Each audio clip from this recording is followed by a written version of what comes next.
Well, well. I am absolutely thrilled to kick off this podcast. This is a long while coming. I know it may Right, seem a little bit weird to you to hear me say that, but right. I've wanted to get this thing kicked off and running and releasing because of a lot of really incredibly interesting people that I know. And I've Yeah, started a number of these conversations by saying a couple of specific things. So I'll do that, and then I'll basically practically turn it over. right.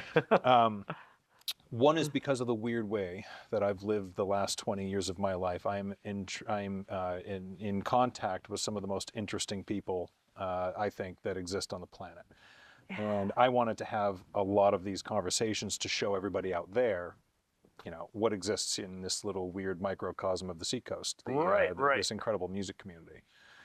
And you're one of those guys. Oh One of man, those guys thank who you, thank you, thank I've you. known who you are longer than you've known who I am. And I'm going to try and not make it weird, but You can make it weird, you're man. one of those Come on. dudes. You're one of those dudes who, anytime I say that I'm from the seacoast of New Hampshire, they go, "Oh, you must know Dan Blakeslee. You're a musician." That's crazy. That you're the name. In the middle of the state, it's "Do you know Jordan Terwasaki?" Right. On the seacoast, it's "Do you know Dan Blakeslee?" That's And crazy. so I've wanted to have this conversation because a few years ago we actually met in person, Yes. and I feel like quickly became friends. Yeah, And you're an absolutely. easy guy to become friends with. So there's one thing that I've been doing is called divulgences, and Yep. this is part of what I'm doing right now. Yeah. I respect the hell out of you as an artist. I think you're an incredible human being on top of that, which is a really cool Oh. tandem, a cool thing to have coupled, because a lot of times artists are just wild, weird, disconnected, Right, aloof. right. They're like they come in all different shapes and sizes and Oh yeah. personalities, but you're one of those ones who's just smile and happy and positive, and also killer dynamic artist from so many different mediums. Oh man. So Thank you so much. a long It's time amazing. coming. Mr. Dan Blakeslee, I appreciate it. thank you so much for being here. I consider myself It's fortunate. a pleasure. Great. Pleasure to be here with Good. you. Cool. Yeah. So you have a background that spans, I don't want to give your age away if you're worried about Oh age. no, I don't care. Cool. Same. Whatever. I earned all of these grades. Yeah. As did you, I'm sure. Mm-hmm. You've been all over the country. You play music. You write poetry? No. Not really? No. Okay. You're a drawer. Yep. Yeah. Yep. You draw some incredible stuff. Yep. Painter as well? Yeah, bit. minimally. I've a seen some painter. stuff in the More backgrounds. of an illustrator, printmaker. Okay. Yeah. Cool. But I've seen your name on an awful lot of things, and it's not just on like CD covers. It's, you put out a wide range of. You're hired to make anything from flyers for people to coasters for bars. Yep. I've seen those. I was in Concord, and somebody had a coaster from a bar in Vermont, Oh, cool. and I said, "That's a Dan Blakeslee," and they said, Alchemist, "Oh, you're from the probably. Seacoast." And I said, "I am from the Seacoast." And they said, "Well, you must know Dan Blakeslee." That's nuts. I do know Dan Blakeslee. Very cool. So you've been all over the country playing. And Yeah. you find yourself now here sitting at the Fox Run in. I Portsmouth love it. Public My old Media. stomping ground. You were telling me that earlier. I'm an old mall rat. And I love it. Old mall rat. Now, so this was your mall growing up. Yeah. And Newington Mall. So that was before the Fox That was Run. before. That's over yeah, that's- where Best Buy and all Yeah, that stuff yeah. is now. So when you were back in the stomping ground days, Yeah. when this is your stomping ground, Yeah. this is around the time of the Elvis Room. Oh, yeah. Before that, actually. Before that, Yeah. naturally, because you're just a little bit older than the Elvis Room, Right. just a pinch. Exactly. So were you? How old were you when you were hitting the Elvis Room? That the Elvis Room has come up a number of man, times. that's. I mean, there's so many amazing music venues in the Seacoast, like numerous. Yeah. You know, and sadly some leave and some are still around. New ones pop up, and over the years, Elvis Room is still like one of the absolute very top. Like cream of the crop. every kind genre of music, every walk of life. If you're a banker, a fisherman, punk rocker, like you like metal, you only like folk, you like jazz. Everyone that was the place. It's like such like a melting pot of the arts, Yeah. you know, and it's still to this day, it's like that's the one I hear on the tongue. And most people that are around when it was happening, they're like, oh man, that place, there's nothing like it. I saw Elliott Smith play to 50 people, and it just blew my mind. I saw so many like punk bands, like weird experimental arty Love it. bands, and just and one of the things I loved about it is at that time I was playing definitely more like folk, but kind of like emo kind of like music. And I wasn't sure, you know, at some other venues my stuff didn't quite fit, but at the Elvis Room, everyone fit. Yeah. And like I would have like metalheads coming to my show and like cheer me on, and it took a while to warm them over, but It's a community. It was a real community place. oh I think yeah, that's the without thing that, question. and I've talked to a whole bunch of different people, as you're describing right now. They Yeah. come from so many different walks and so many different backgrounds, and that's the common thread: is everybody knows and remembers fondly the Elvis Room. Right, And right, it right, really right. it makes me wonder who's going to do it.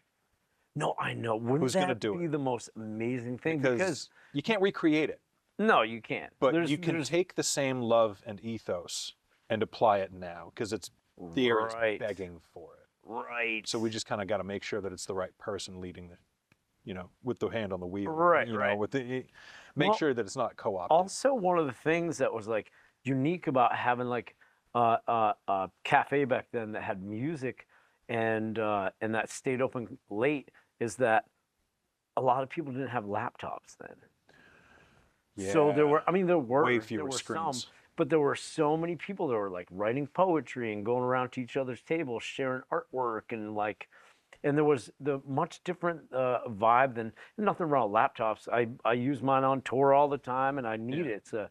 It's a vital a tool. tool that I need for to survive as an artist and musician. But I feel like having there's been a few cafes between all the different hubs I've lived in New England that are really memorable as those ones where you just felt inspired by hearing a conversation next to you, or someone come by your Yeah. table and say, what are you doing, instead of like everyone's just like in their phones or on their laptops or whatever. That's the melting know? pot, Yeah. right? Yeah. And that's the beauty of good old United States of America. It's the melting pot. People from all Yep. kinds of different backgrounds all coming together and being like, you know, this is our ethos. Right. We are all about love, positivity, music. Mm-hmm. After that, bring whatever you got. You know, what are you from? What are you about? What's your thing? You know, Right, You right, know, right. And some people are about like tear the machine down, and other people are like, you know, love the country, love for your country, love for your whatever you Right, got, right, right, whatever right. you're bringing. Yep. Just make sure you're coming with something interesting to say, and you know, no hostility, because we Yeah. don't need any. Yep. Don't, you know, rage against the out there, but Right, in here right.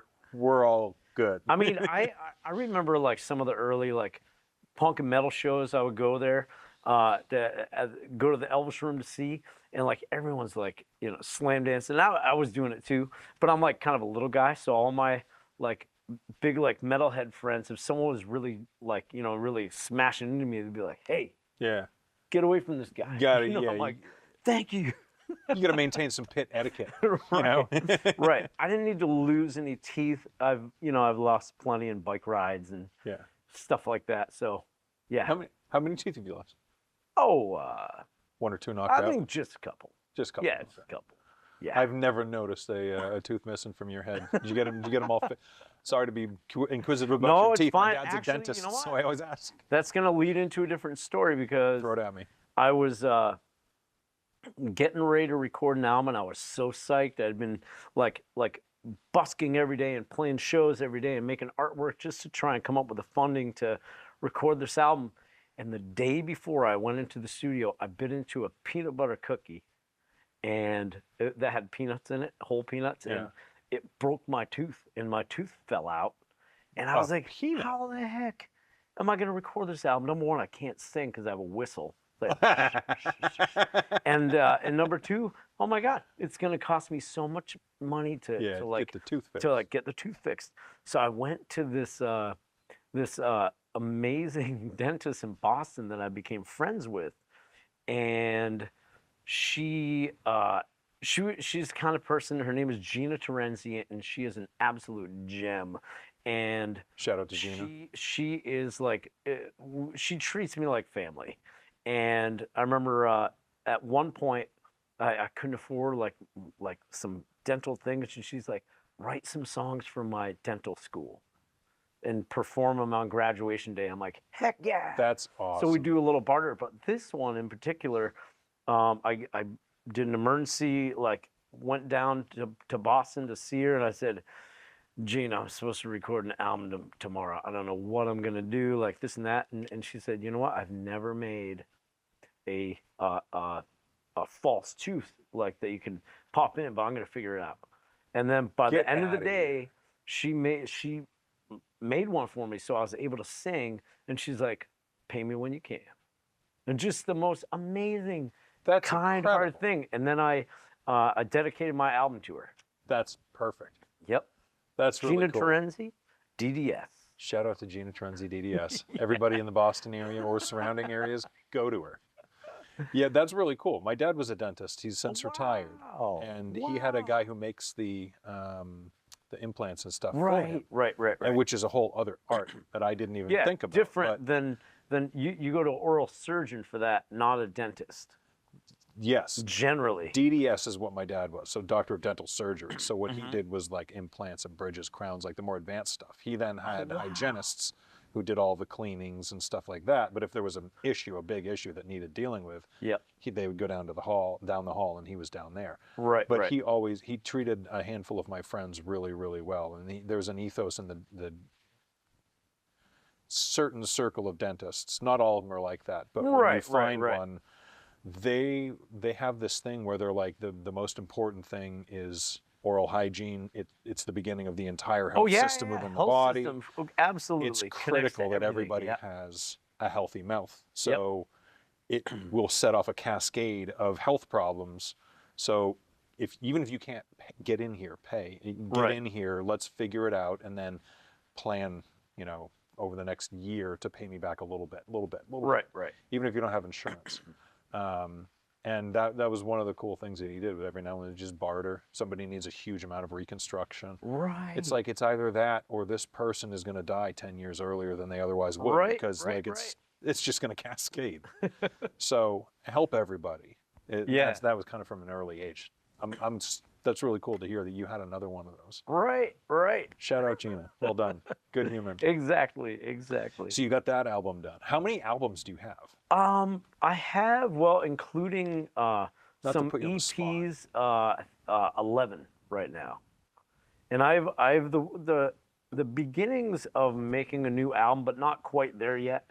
And it's like I really want to do a full band one again. I haven't done a full band one with my the Calabash Club since I think 2017 was the last. I'll tell you, I'm looking forward to hearing that. I really like the players that you pull out for that. I love those guys. Great dudes. Yep. Now, so Nick Fineff, Mike Effenberger, Jim Rudolph. Yeah. Could what happened with them is that I was going to see them play in other bands. I'm like, man, I want this band so bad. And I kept seeing them in a couple different acts around the area. And I'm like, man, someday I'm just going to ask them. And then one day, Nick Fineff I noticed they started hanging out my shows. And then Nick Fineff came up to me and says, if you ever need a band, let us know. And I'm like, done. Turns out Let's do this next week. Yeah. So the following week, we rehearsed in Jim's basement. And I've given them my album. And it was my Halloween Dr. Gasp thing. I love that show. Oh, thank you. I love that show. I've seen it probably 6 times. Cool. I love it. And it was amazing because they learned every single nuance and every part of the album. Yeah. And we'd rehearse, and they say, That's not how it goes. I'm like, holy crap, these guys know These dudes this are music a lot better scientists. than me. Yeah, yeah. They're music scientists. Yep. When I saw that band, when I saw the Calabash Club, Yep. I thought to myself, well, there's probably only one man on the Seacoast who could pull together a band like Jim Rudolph, Nick Phaneuf, and Mike Effenberger to be sitting behind you. Like you, it's just each part is just like, oh, giant, oh, giant, oh, giant. Right. Who's on the main mic? Obviously, Dan Blakeslee. Right. What a casting crew of killers, man. That's like Right. their history is storied and legacied. Yeah. I can't wait to yeah. talk to all three of them on here. Like I Right, really, right, really right. am looking forward to that. And they what I thought was like, you know, through the years I've gotten you know, like gotten to know them more in depth and things, and it's amazing that they all went to, I believe, grade school together. Get out of here. Or it could be like middle school, but then through high school together, then college together.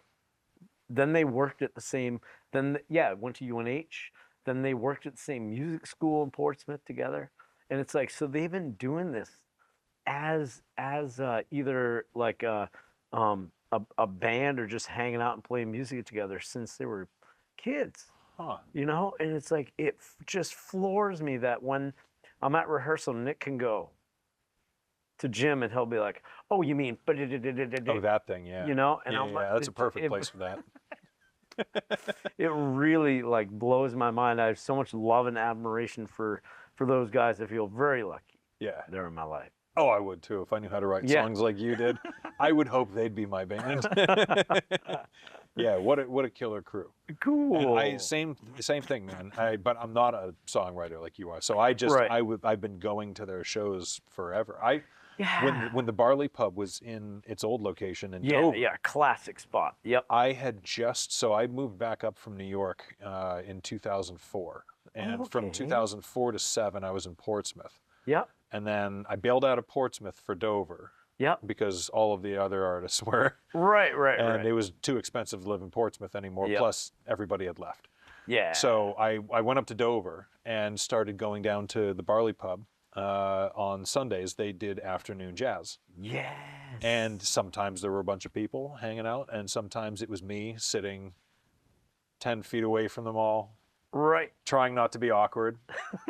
And you know, it's Mike and Mike Walsh on drums. Yep. And another Effenberger. Classic. Oh my goodness. He's another one of those guys who just. He's played in my brother's band, my brother Jonathan's band, and I've just known Mike around the scene forever, and just like that guy just knocks me out. Always smiles. Oh my God. When he sees you and you get that look on his face, you know that he loves that he gets the opportunity to see you again. And it's just like. Exactly. Beautiful spirit, beautiful human being. Yep. What a cool guy. Yeah. So anyway, there would be like, you know, sometimes Dozette was sitting in, sometimes Sulsky was sitting in, but there was like all kinds of different musicians that would be, and I always knew that it was going to be killer. And that's one of the cool things that I love about the Seacoast is it doesn't matter when. You can go out and find incredible musicians, like world-class killers, just doing their thing. Mm-hmm. Great example. Sunday afternoon at like 3 o'clock. Yep. Go to the Barley Pub. Not anymore. Go to the Barley Pub, hang out, and you just get mind-blowing jazz just thrown at you. Right. Always different, always changing, but always incredible. Oh, totally. What are some of your favorite? I mean, we got Barley Pub obviously as a soft spot. Yep. The Elvis Room has a soft spot, but like of some of the storied institutions that you still really feel are in it for the artists, and you like going to. Like Press Room has been. Love it. Is like through the years. I remember it was kind of a funny situation. Bruce Pingree, my pal, who was the longtime booking agent for Press Room. I kept. You know, I handed him my press kit like in 1995 trying to get gigs. Like I was like busking everywhere, like Portsmouth, Boston, Portland, Ogunquit. Like, so I handed Bruce my press kit with my music and whatever in it. And man, it took such a long time to book a gig there. And I was like, man, okay, all right. maybe I'll send another one. Like, I'm gonna be patient. I'm not gonna like, push it. Eventually, maybe it'll happen. And then, and 3 years go it by. was really awesome because Bruce happened to be there the night I was playing the Elvis room, and I'm on a set break, and I walked back into the front room there, and Bruce is there. He goes, "All right, bring your calendar by. Let's put you on our calendar too." Yeah. So I was blown away.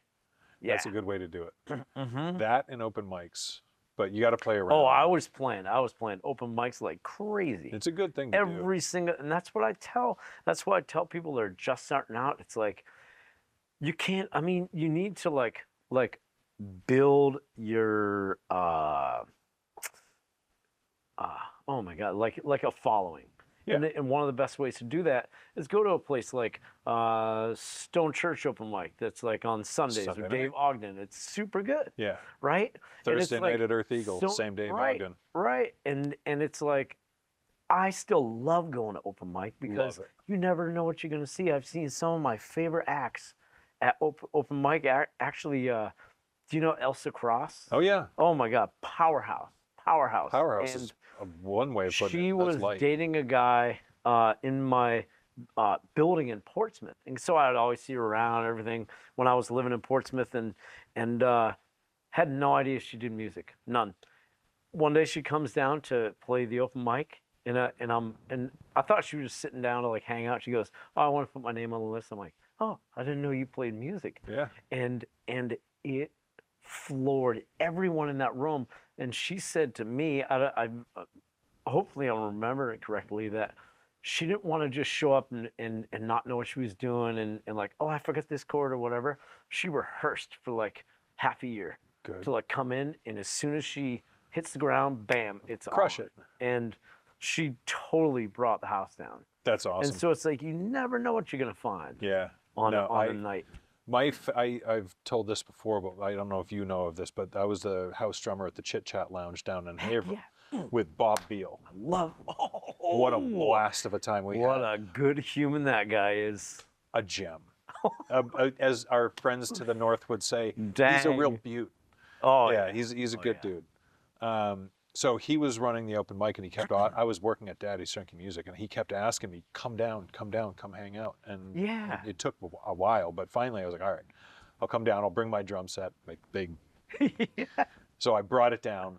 Figured, do it once or twice, and I had so much fun. It was so getting to play with him, because we kicked off the open, and then we closed it out. Oh, right. But in between, everybody else would use my kit, and bands would get formed. Or they'd be like, mix. "Hey, do you want to play drums on my song or whatever?" I played so many times with so many different incredible musicians, and it was just like, if you don't go, that never happens. You have to make the. I tell people all the time, make the thing. If you don't make the thing, all of the other cool things can't happen. You have to first make the thing. Right. If you make the thing, you can get your thing pressed at the same place that pressed this person's album, and you didn't even know that, but now you have that connection to this person, and then that person tells this person, and like all of these cool things can happen, but you have to make the thing first. Right. So he convinced me, and I went down, and I ended up every single week, every Tuesday for a couple of years, bringing my kit down, and I played with so many incredible people. But like there's this thing I tell all of the people who run open mics: you have to have a drum set. You have to have available a drum set there. If you have a stool and a microphone, best case scenario, you're going to get a whole bunch of really kick-ass singer-songwriters. Right. Every now and then somebody will bring a drum set, and every now and then somebody will bring a cajon. Yep. Cool. If you put a drum set there, now you get the singer-songwriter and the drummer, and if they're going, you can usually get the bass player to go. And if they're going, you probably are going to get the other drum or the other guitar player to go. And if you have a keyboard, they're going. So now you have not just a handful of singer-songwriters, now you have bands showing up. And when all the other bands find and it gives a little more diversity to what you're going to hear. All kinds of stuff. Yeah. So now you have the diversity, and you have bands going, oh, all of the other bands are hanging out tonight? Right. Hell yeah, I'm going. So now you've got like 12 bands, and now you've got new bands being formed because all of these different people are making all kinds of different stuff. but there's a formula. You have to have that drum kit there, and you have to approach it that way. Right. And now it's a melting pot. Yeah. I don't know why more don't do it.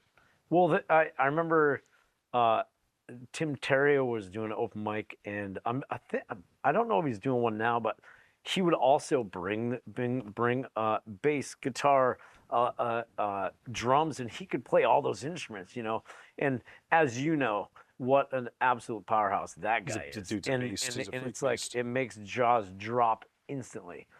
But He's I remember, like you. He's another stagehound. He's a guy with a personality, and when you get up on stage, everybody just goes, "Where are we going? Take me anywhere. I'll follow you." right.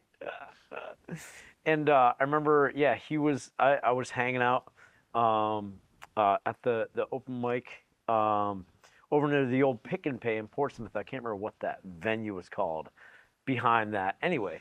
Of the Button Factory area. Yeah, no. It was in the same, basically the same plaza, but like the extended plaza on that block. I can't remember what the name of the place is, but anyway, Tim had his drums there, and they were doing Radiohead song or something like that. I'm like, can I sit on drums? Because I'm such a drum lover. I'm such a percussion freak, even though you never see me play drums. I played in a couple bands. You're one of very few people who've played on my little DW jazz kit. I remember. You played that for the Bob Dylan night at the Blue Mermaid. Yep, double drums. A distinct honor. Yeah, that was a fun night. Yeah, but I remember playing drums with Tim, and he had no idea I played drums, and I had no idea that he played drums, and I feel like there's a lot more musicians I know in the area that are like multi-instrumentalists, but even though you only see them play their main instrument, but every once in a while when you go to one of the open mics or some jam or whatever, and all of a sudden you see them playing accordion or something, it blows my mind. The Seacoast area, like when I was in 8th grade, 9th grade, and even earlier, I was going to see like bands like It Figures, and that's a great name. Rick Twombly was in that, and some other like really amazing musicians, and that's at the same time where I met like Tim McCoy and Tim Terrio and all these cats, and like Marty England's band.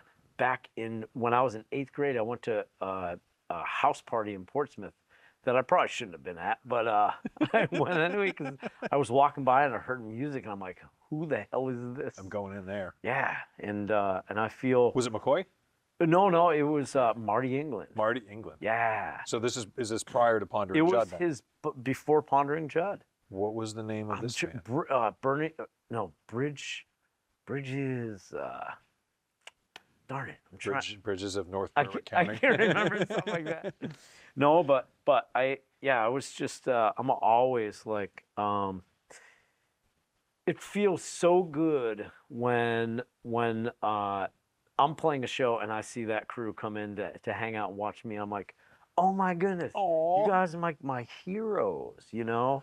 And one of my biggest heroes is my brother Jonathan. He taught me my first 3 chords on guitar, and every time he was away, I would go in his bedroom and take the guitar and like play it out. And but he like he's always been like super musically gifted in the way of like guitar and songwriting and very poetic lyrics, and he was living on the West Coast for a period of time. Living in Portland, Oregon, and Seattle. And when he moved back home, he wanted to start a band. And so he didn't have a drummer. And I'm like, I'll play drums, you know? So I started playing drums in his band. And then it became to a point where I was, you know, I wasn't playing as many, I couldn't commit to playing drums full time. And that's when Mike Walsh started playing drums with my brother. And it was really sweet that Mike said, I was still using some of your drum parts. And I'm like, what? You didn't need to do Mike. that. Come on, Mike really Walsh. Cool. Now, were you already playing drums before? I was. My dad bought my brothers and I a drum kit, like a junker, like a $25 like yard sale kit. Put it in the barn. So every day after school, we like hop off the bus and push each other over, trying to get to the barn to see Who's the who's gonna first on the play kit? first. Yeah, It's awesome. That's really cool. yeah. And now your dad's a musician. Oh yeah, Yeah, I saw yeah. the Blakeslee Gentleman Oh, at oh, Red Book and Bar. Book and Bar. That A was a classic. treat.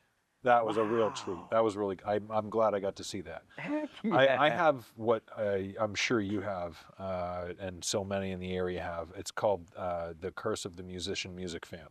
Yeah, I'm a music fan, yeah. as I'm sure you are a Oh, music fan. enormous, So enormous. if I'm not writing, rehearsing, recording, or working somehow to create, promote a show or something or other, Yeah.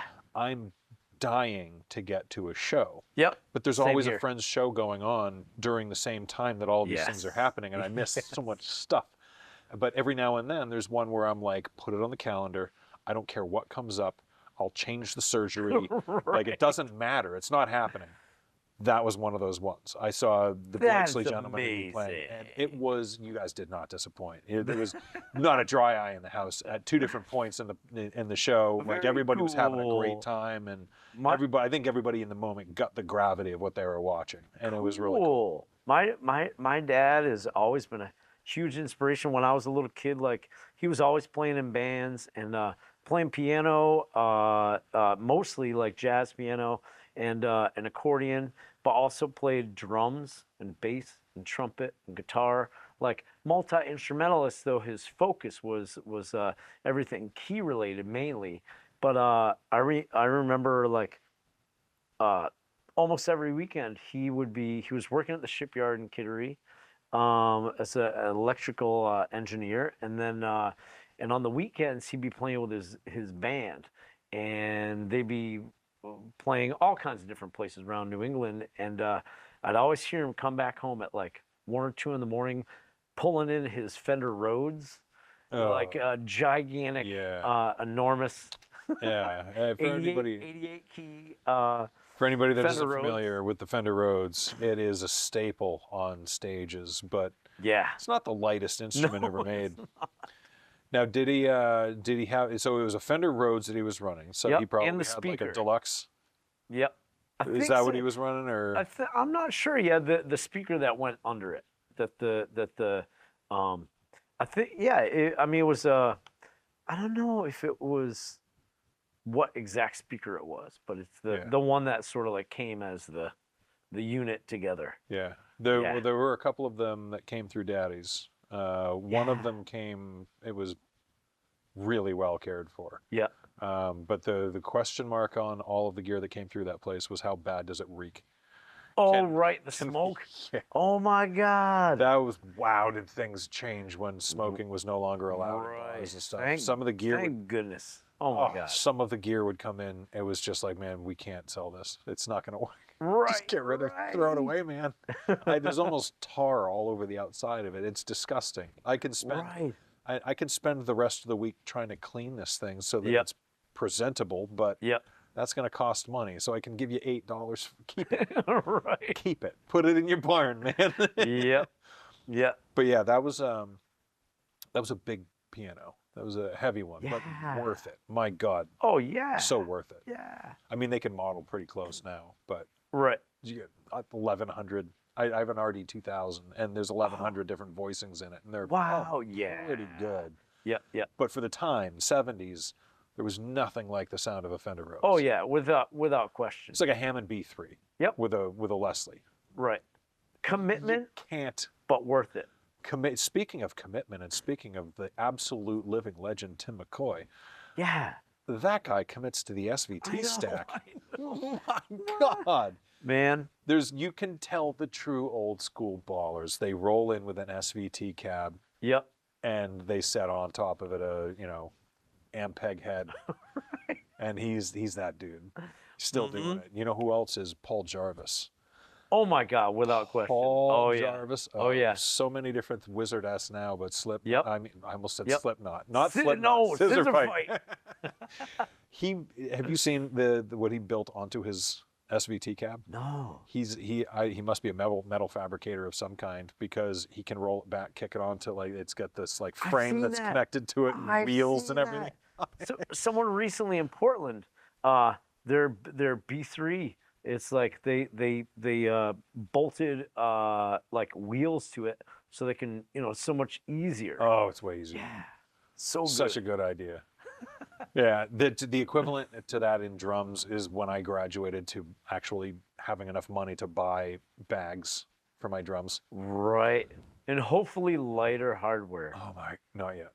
Oh I don't know- man, I don't know the that money for was those Yamaha that was one of the stands. hardest things when I was. So I played in a couple bands, and like just lugging the hardware, like the drums. Okay, Oh my God. 4 trips, but the hardware, and what's nice is that my dad gave me all his old Zildjian cymbals Ooh. from the '70s.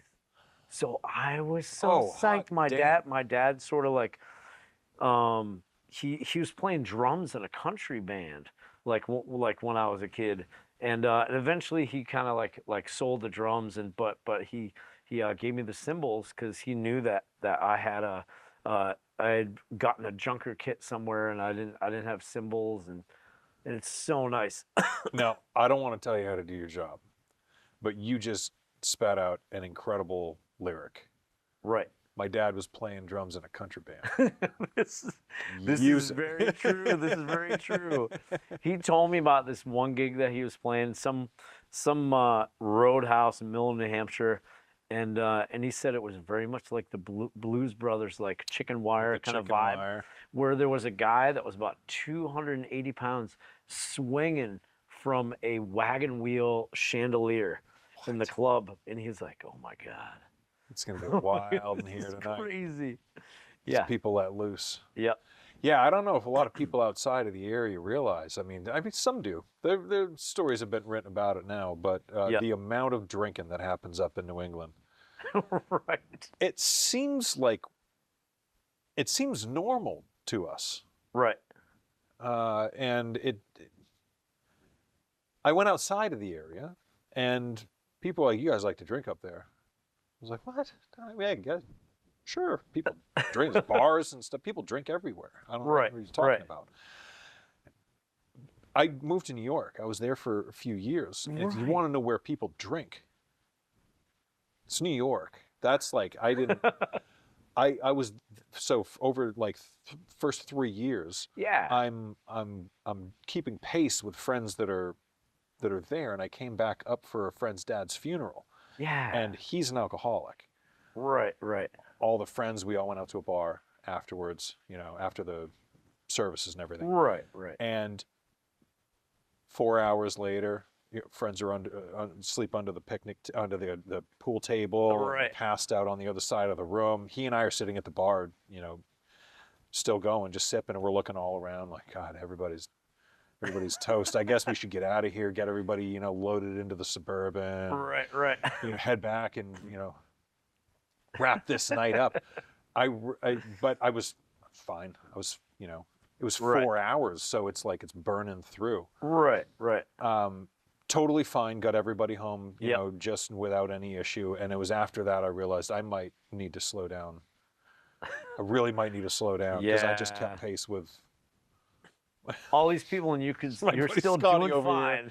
Right. Yeah, it was that moment when I was like, okay, this is probably not a. But in New York, man, it's like you have 9 or 10 shots before you go out drinking for the night, Whoa. and it's every single night. Oh my God. As what do you do? Where are you going? Where's everybody going? We meeting up after work? Are we going out later? Are we gonna go out after work and meet After- everybody later? Yeah. After you're already calling it a night, you're like, hey, I bet we can go out one more time. We're in New York City. It stays open It's only 2. all night. It's only 2. What are we doing from 2 to 4? Right. And then you get home and have a couple to round out the night.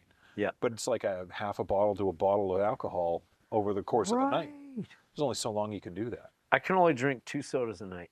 2 sodas. That's it. Get a little too jittery on too much sugar. That's right. No, because Switch over to the seltzer. because I've it's kind of funny because I have a bunch of my pals, like we'll go out and hanging out and going to different bar hopping and things, and it's like I can only handle like 2 sodas, so I just hang out the whole time, and because I've never, never, I mean, I've never had uh, alcohol really. I sort of like Really? I've had 7 different sips of things throughout my life, Not like an alcohol fan. wine, uh, beer, uh, Scorpion Bowl. That one was actually Ooh. pretty good. I had 2 sips of that. But then, No, why but is then, that? like over the course of like 10 years, and I just didn't like it at all.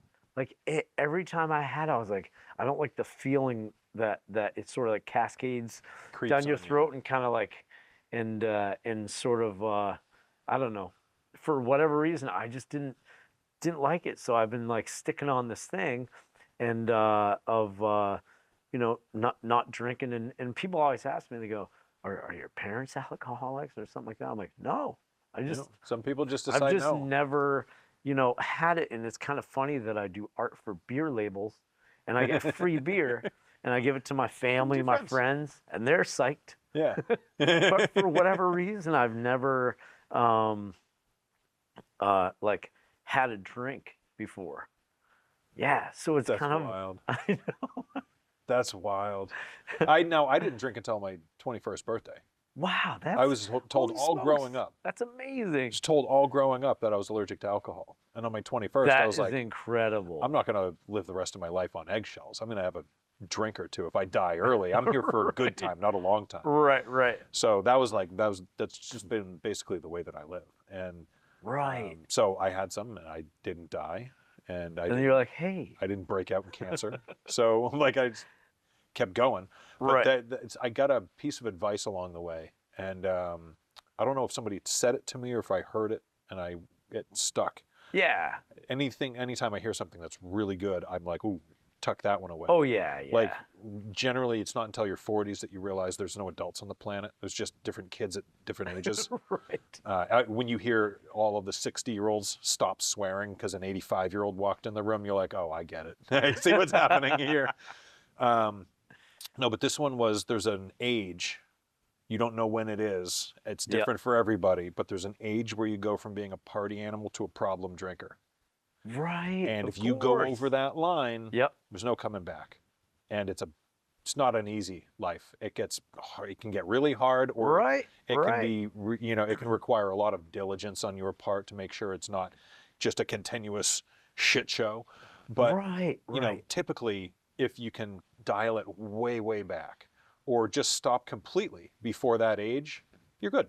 Scot-free, no problems at all. Yeah. But you can't just go barreling past that line because, man, it'll get you. Yeah. I mean, I have an array of friends that are like heavy drinkers, and then also ones that they just like the flavor of it, and they don't do it to excess. But it's like, and to each their own, and it's like I've never shunned anyone away for like, because I'm not trying to like preach to anyone that they shouldn't drink or whatever. And it's like I've also never taken any drugs or smoked or anything, and it's like also in that way, it's like I've never been preachy about it. I've never had anything that happened to me that made me choose that. It's just, why start now? Even though I get free booze every night at every one of my gigs, every one of my gigs, like some of them, they're like, oh, we don't feed you, but you get free booze. I'm like, actually, could you feed me? Because I don't drink. I'm not drinking. So so a lot of times they'll switch it up, which is really nice. Yeah, that's not a thing you encounter all that often. But there are some people who they have no interest. It doesn't jive with them, and no worries. And I'm not trying to knock on anybody that drinks heavily. Everybody's got their own backgrounds, and everybody comes to different points in their life where they have realizations. And I don't begrudge anybody. That's just the thing that you're on. I would say if you're on a path and you're having trouble with it, reach out to a friend and consider changing some stuff up. Don't be married to your actions or your ideas. Be fluid and, take things as they help you and let things go as they don't. But if you barrel too far past that line, it's a hard one, man. It's a real hard one. It's really actually probably fortuitous for you that you've stayed entirely away from booze, because the big thing for me was, it was like, I woke up one morning and it had been a long, rough one the night before. And I was feeling destroyed. And I had that realization, I paid for this. I gave money, which means I beat myself up working for this. I put in hours for this. This is what I did to myself with that money that I busted my butt for. But it felt good the night of. In the moment, yeah, it's fun. It's, but have you not been having fun this whole time? Right now? You've been having fun your whole life, man. And it's no booze. You didn't even need to do that. So it's just, I guess what I'm getting at is, like, you can have some moderation is fine, but if you're tilting in, there may be a reason why you're doing that. Like, suss that out, dig a little bit under the surface, and you're going to find out what thing it is that's telling you drink, drink, drink, drink. Get rid of that little demon, and you'll probably have a lot more fun.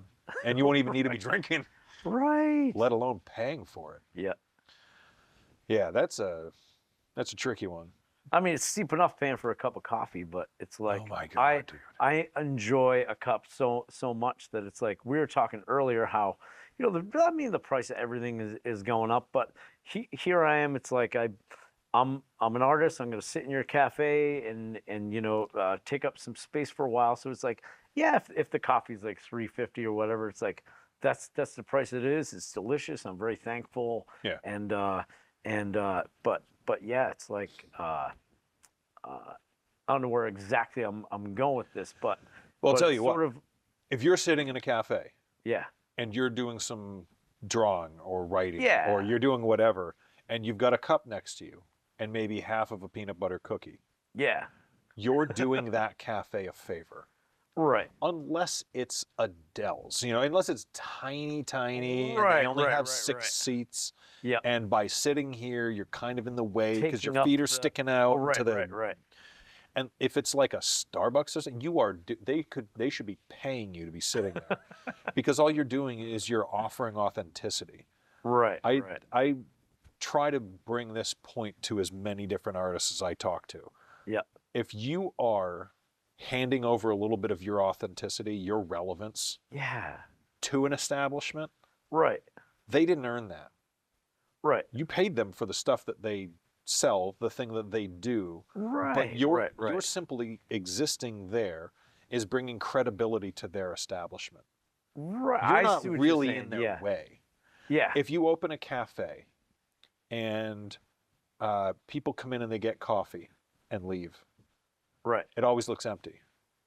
People go to a place that looks like there's something happening. So there's vibrance, there's life to it. And it's like an empty dance floor. Or an empty bar that you're playing and people step in, they go, ooh, I don't want to be no one here. And then they start backing out and I go, not so fast. Hold on there, partner. I'll put $1 on the front table. Come on, hang out for a while. There we go. But so if the place is empty, there's nobody there, it's a lot more difficult to sell to get people to come in.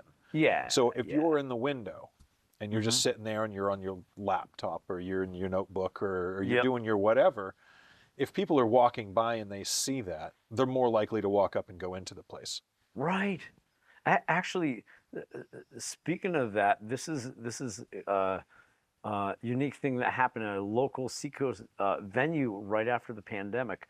Do you know Levitt Theater in Agunquit? Of course. Man, one of my top favorite places. And so it was the year of the pandemic, and I was freaking out, thinking, "Oh man, what else is going to close down?" And because you're a professional musician. Yeah, but I still need my places just to go see music. I need that input. And it wasn't even for my sake. It was like, please don't let this one ever close. Oh my God. So I was driving by, and I see they had tables outside they decided to open a restaurant because people couldn't go inside anymore in the theater. And it's like, oh my God, they have like a 600-seat theater and people couldn't be inside. So what they did was they took sidewalk tables and they opened up a restaurant.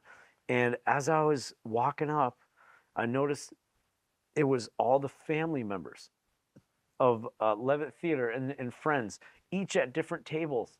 And I'm like, why aren't you guys all hanging out together? They're like, we're trying to make, we're making it look We're doing like the thing. there's something happening here, you Yeah. know? So I said, oh my God, I'm gonna sit down with you and hang out.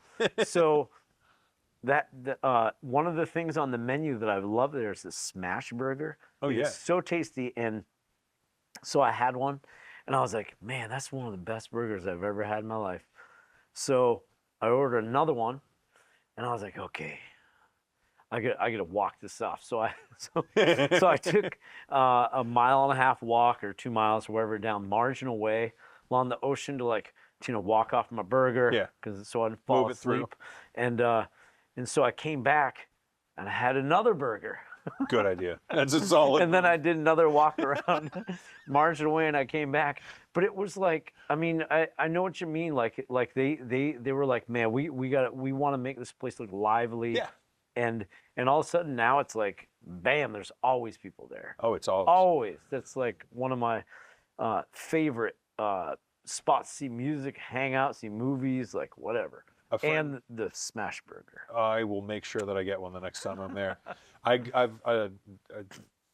think 3 times now I've made one of those appointments. I'm not missing this. Right. One time something got canceled. I was supposed to go and record with somebody else, not Cursed, but somebody else.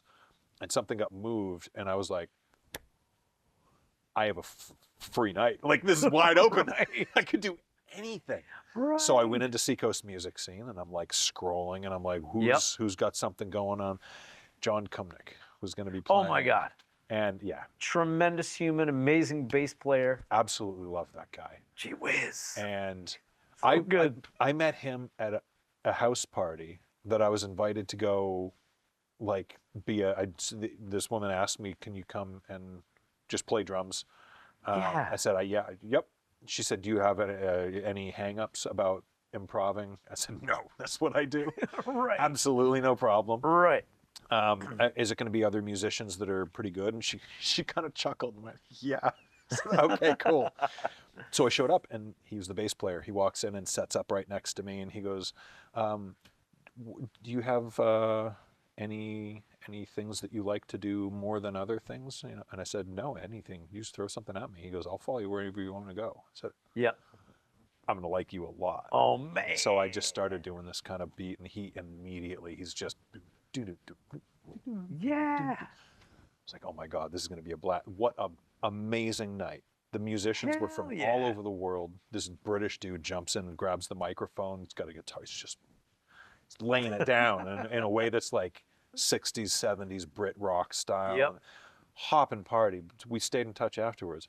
We were going to start a band playing together. And he, like, last minute, he goes, I hate to do this. My son just asked me if I would play in something with him. And I said, Dylan is amazing. I said, if you don't take that. He's a great drummer. Oh my God. Definitely do that. Don't play with me.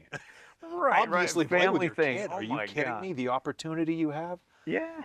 And it turns into this. And he was driving from middle of New York every weekend to go to play with his dad at Levitt. And then he eventually moved that's awesome. to Kennebunk. Yeah. Perfect. Which is amazing. I was just blown away by that. Anytime I have an opportunity to see him play, I'm always jumping at that opportunity. Yep. And to Dylan, absolutely incredible jazz drummer. Like, oh my God. Really, really great. Sick. Never disappoints. Right. So anybody that's listening to this, if you see John Kumnick, initials JR, performing at the Levitt, I'll see you there. See you there. Broke the fourth wall with me. I talked with I don't remember his name. He was behind the bar when I was up. Max, the owner? Yeah. Yeah. Oh my God. And one of my favorite humans on the earth. he said the same about you. Good. Oh my God. Yeah. I was like, I don't know that my band would ever play here. I would love to, but I don't think it's not enough space here. Right. Maybe up there, but Now not, there is. Where? They built, so at first, they built out that front room, that beautiful, deep blue, turquoise and gold room, like in the very front. That's where the main bar is. Yeah, in the restaurant area. Yeah, and they were doing music down there. Then they had that the main stage downstairs where they have Levitt Theater. But unless you're like an enormous artist, like generally you're going to play somewhere else. But what they did was, how the movie theater was laid out. I've been going there since I was a kid. Was you walk up the main ramp to go in the theater, and they had a wall, so you couldn't see the movie unless you were paid a ticket. So you had to go around the wall to see what movie was playing. And what they did was they blew that wall down and made that a stage. So it's amazing. That's the first place I saw Initials JR. They were right there. Yeah. So as soon as you walk up that ramp, it's right there. Because before that, they had people playing in the above balcony. Yeah. Before they took out some more seats. Okay, so yeah, I suppose we could sell that. Yeah. We could fill that.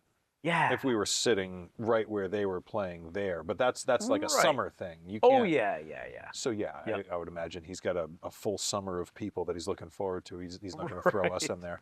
I just love going to the venue is all. And I said I love coming up here. I came up one time to see my friend Dan play, and he went. I said, "Of course you know Dan Blakeslee," and he went, "I love that you know Dan Blakeslee." Oh man. Awesome. They do. And that's one of those ones where it's like everywhere I go, anybody that knows, if the name Dan Blakeslee comes up, it's just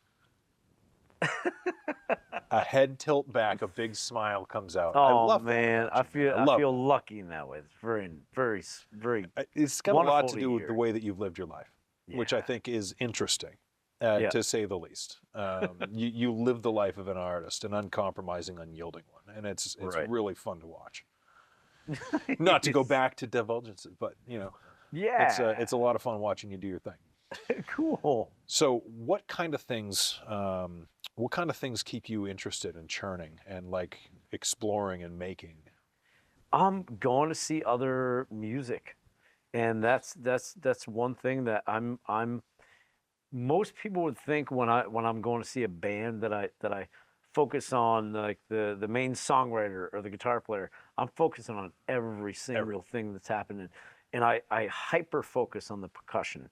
I'm watching those feet, man. I'm watching that hand, and like it's sort of like I get really. Sometimes I see bands that really like blow me away, and I want to like climb buildings. I'm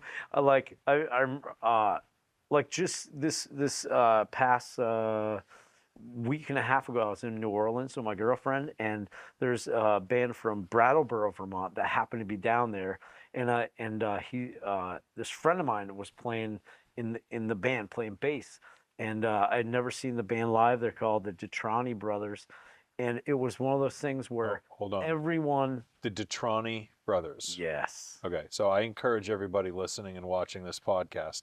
Hit pause when people say things like, this thing I'm really into right now. Hit pause. See you back in a minute.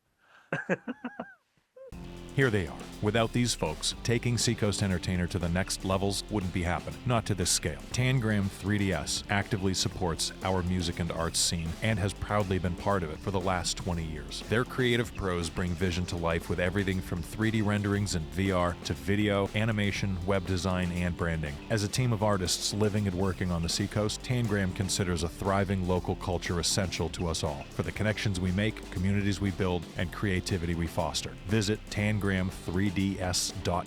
to learn more, see their work, and imagine what they can do for you.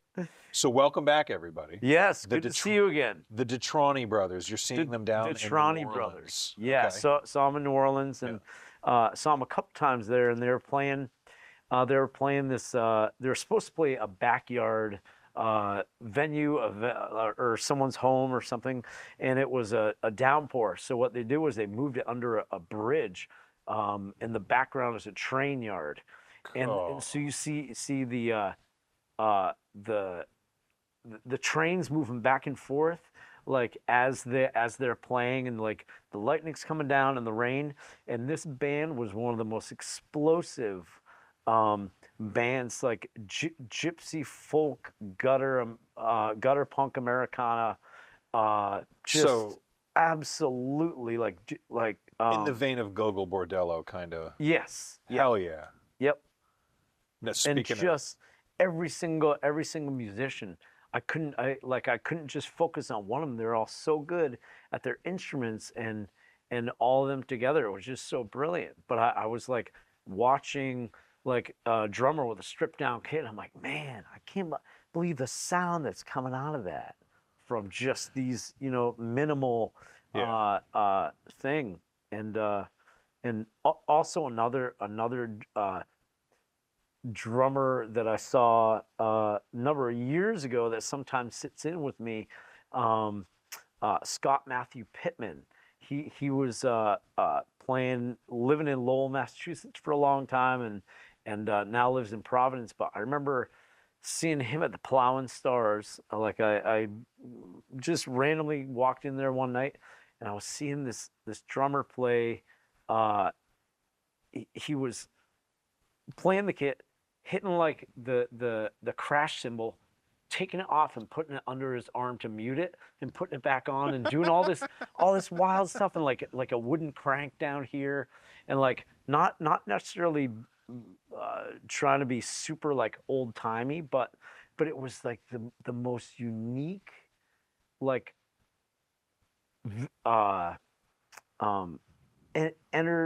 entertaining drummer I had seen. Just like really, number one, he's so skilled at his instrument, but all these zany stuff that he does, like on the side.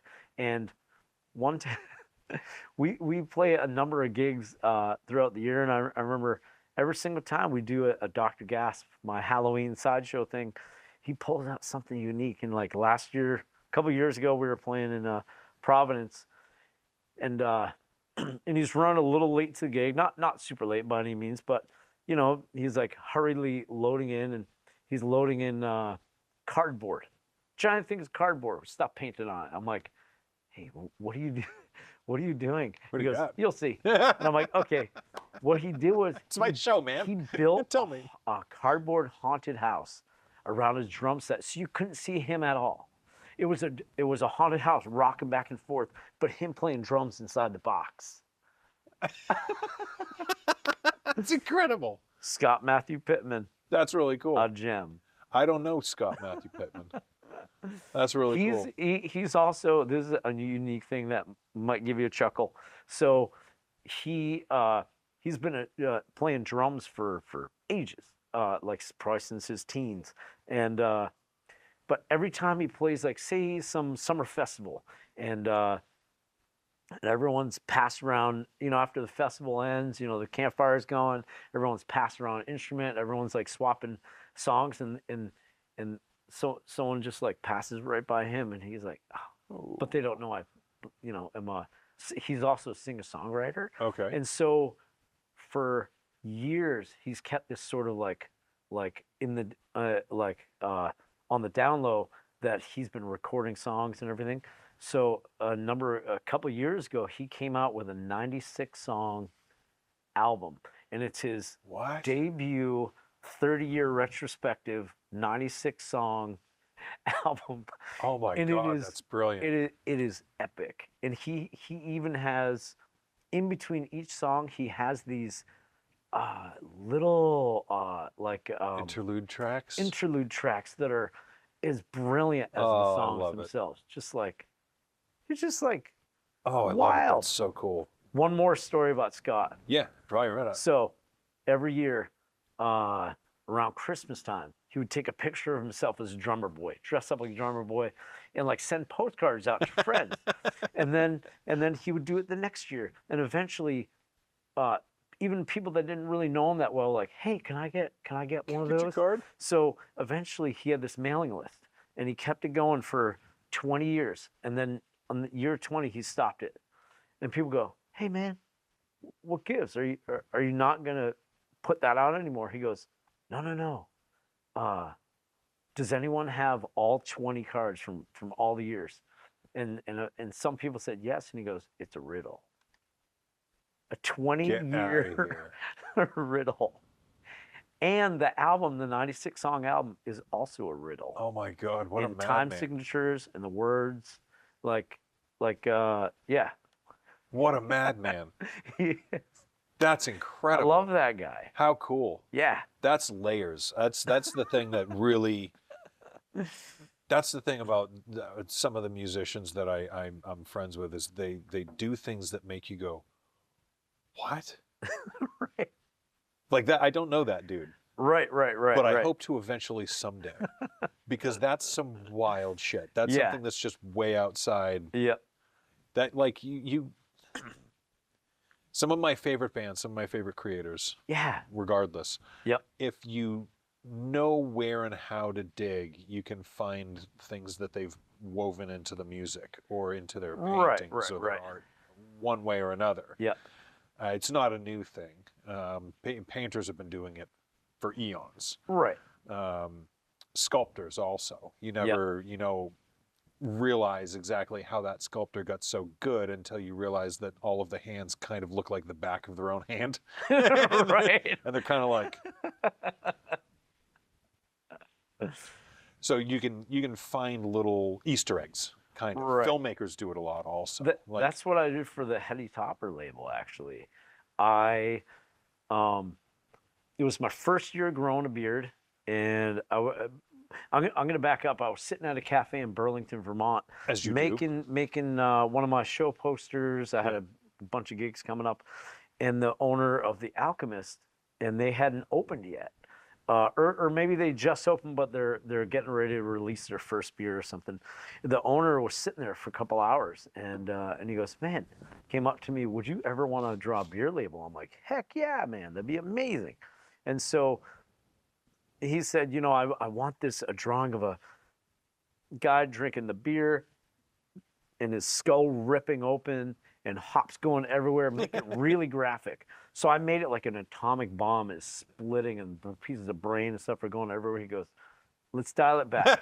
let's dial it back to having like a side view of a guy with a beard with hops coming out. And I didn't I sort of like, I probably could have gone on the internet or looked at someone's side profile beard, but I was like, I got a beard. So I just looked at myself in the mirror. I was like drawing, like looking and drawing the label. And so you did it too? Yeah. Hell yeah. It's so easy. It's not meant to be a self-portrait. Yeah, no, but you can use it for reference. Yeah. Yeah. There are some universal things. If you're walking around on the planet, you have a head. Yeah. Yeah, everybody else does too. Hopefully, you still got a hand or two. Yeah. And other people also do. Yep. A lot of them look different, but usually pretty basic. Yours looks a lot like that. Right. Maybe a little bit different, but basically, if you go like that and you sketch it out, someone can go, that's a hand. If you get really good at detail, maybe somebody who knows you can go, that's Dan Blakeslee's beard. I know what that is. He just drew his beard. I've only done it a number of years. I feel like it gets itchy at a certain point, but then I mean, you've been a proud beard owner for a long time, but it's like once you get past that itch, it's like, oh, it's fine. It took me a long time. But I feel like I've never been able to. I get so hot in the summer, I could never. And one year actually, I was I've always wanted a mohawk, like since I was a kid. I just never have done it. Yeah. And the same summer that I cut off my beard, I was like, all right, I'm gonna do a mohawk. I've always wanted to do one.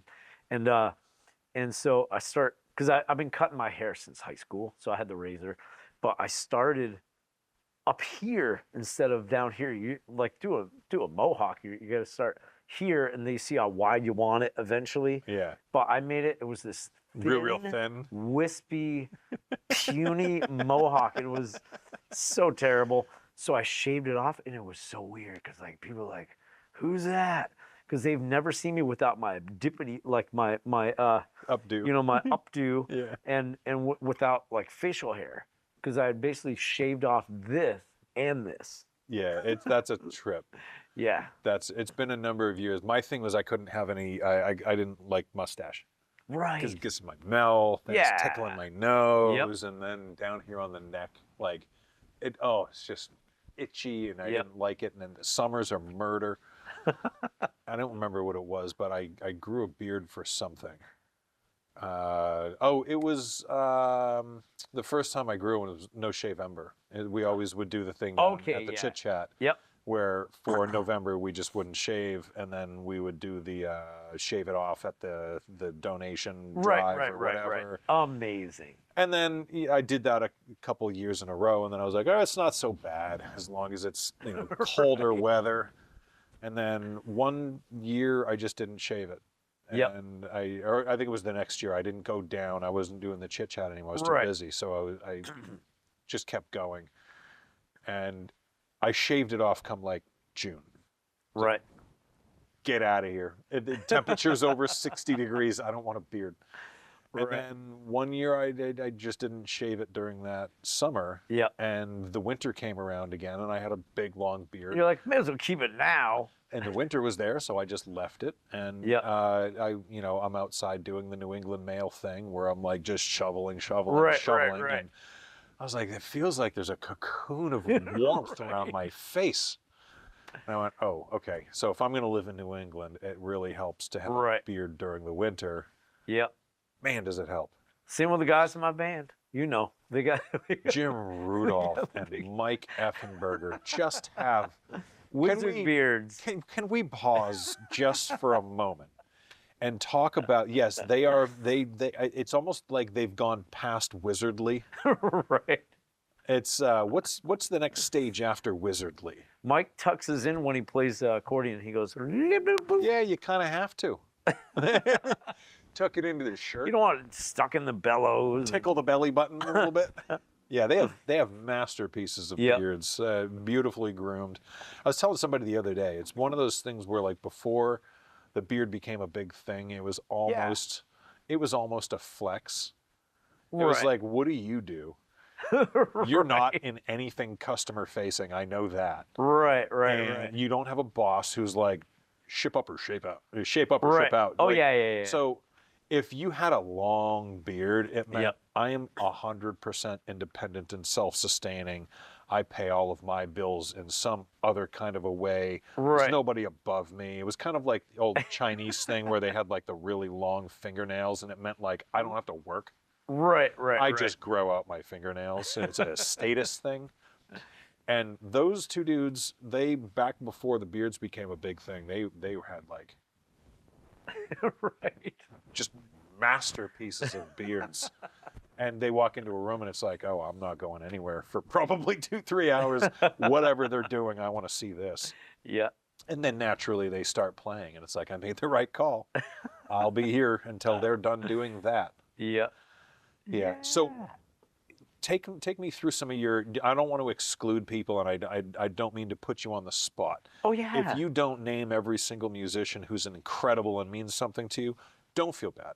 But some people who are pushing the envelope right now that you're really liking what they're doing and what they're up to, obviously Effenberger is one of them. Mention something he's doing, because he's doing probably 15 different interesting things. But who are some people that are like making you really proud to be a musician right now? Right. I mean, like at the moment, I mean, there's just like, it seems like to be this like endless stream ever since like high school. It's just like, wow, this person is like really knocking my socks off, like with this new project they're doing that's totally 180 from what they were doing. And I feel like there's a guy from a little north of here, Seth Gallant, who is a profound singer-songwriter, like country folk Americana, just always doing good stuff.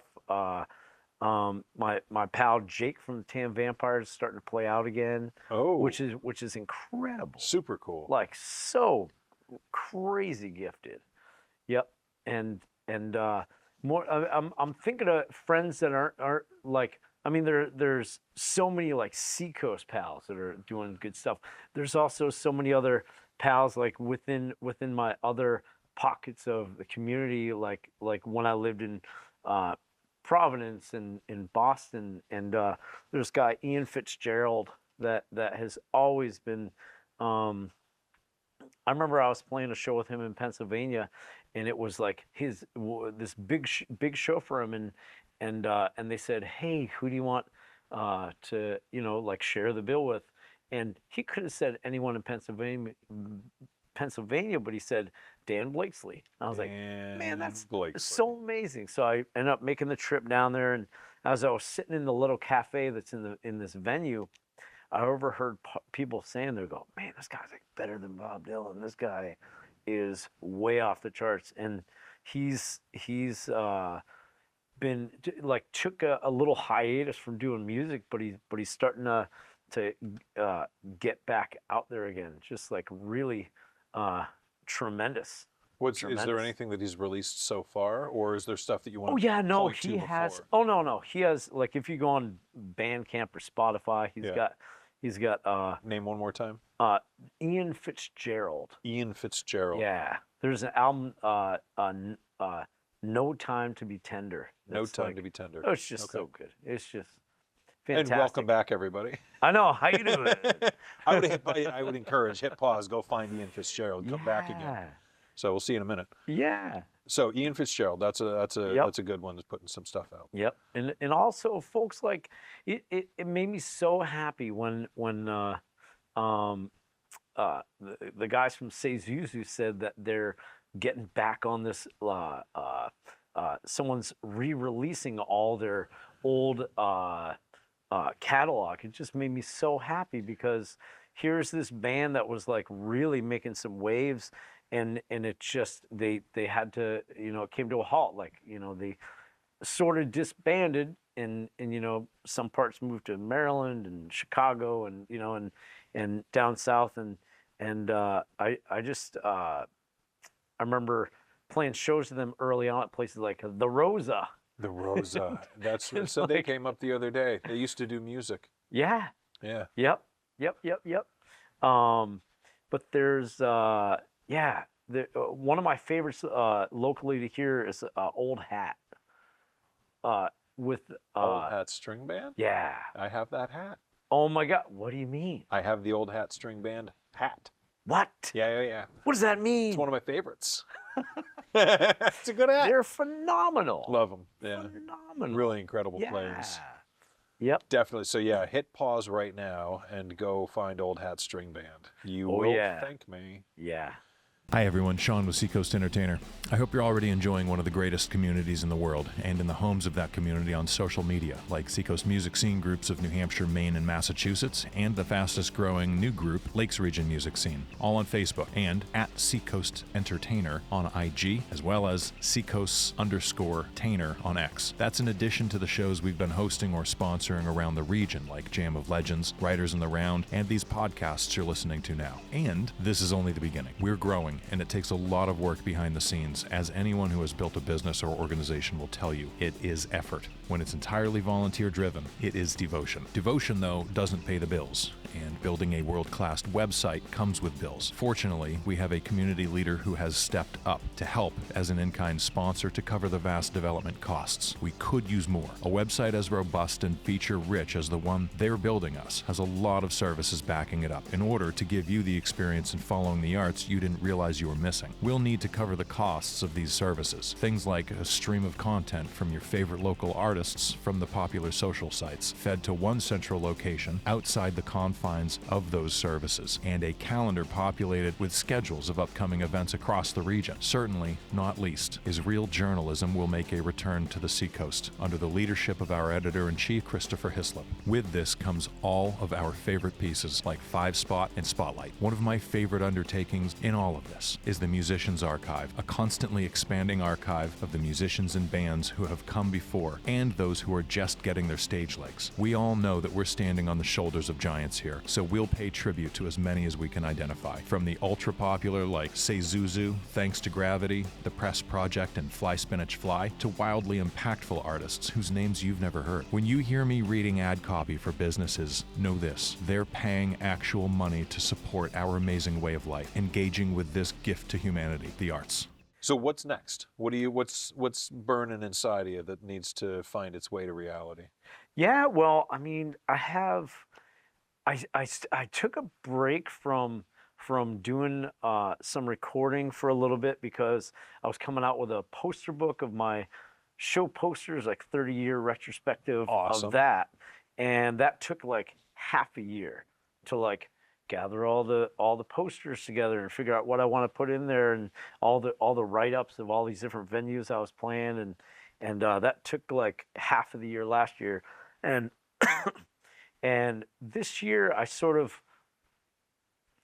have some like touring ideas that I've been wanting to do for a really long time. Some of them are bad ideas, but I think I'll probably do it anyway. Should I tell you what one of them is?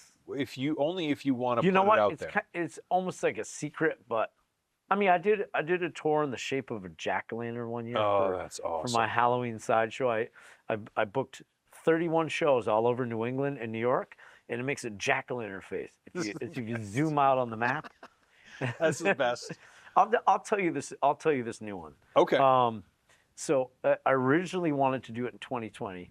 It's called Mirror Tour, because 2020, and then you know what happened in 2020. I do, yeah. Couldn't tour, and so then every year it's like I want to do this thing, and what I'm going to do is play a show in Portsmouth, New Hampshire, play a show in Portsmouth, Rhode Island, play a show in Portsmouth, Virginia. No, in Essex, Massachusetts. Then go play a show in Essex, England. Play in Paris, France. Dover, Ireland. And then come back and play Paris, Maine. Dover, New Hampshire. That's a good idea.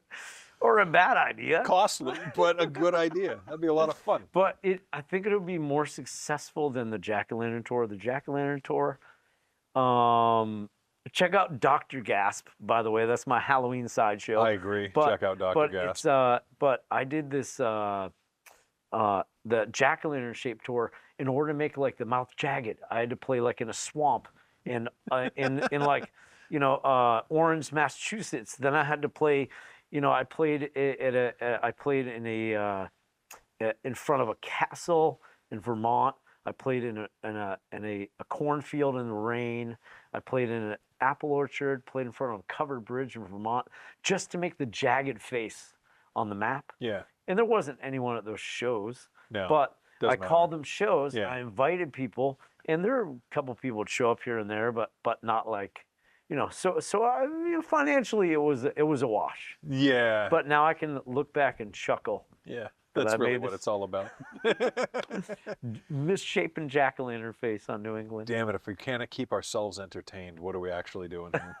And it all came about because this friend of mine, I had a show at a gallery in Harvard Square in Cambridge, and the gallery owner, this friend of mine, he's a zany character, and he said to me, I'd done a Dr. Gasp show there, and after the gig, he's having a couple drinks, like getting a little slosh, a little happy, a little giddy, and he says to me, "Hey, Tom Waits is making a shaped tour. It's called Pestengajumba or something like that," and he said it's this made-up name, but it has this zigzaggy pattern on the West Coast somewhere. He goes, "You should do a jack-o'-lantern shaped tour," and I'm like, "What?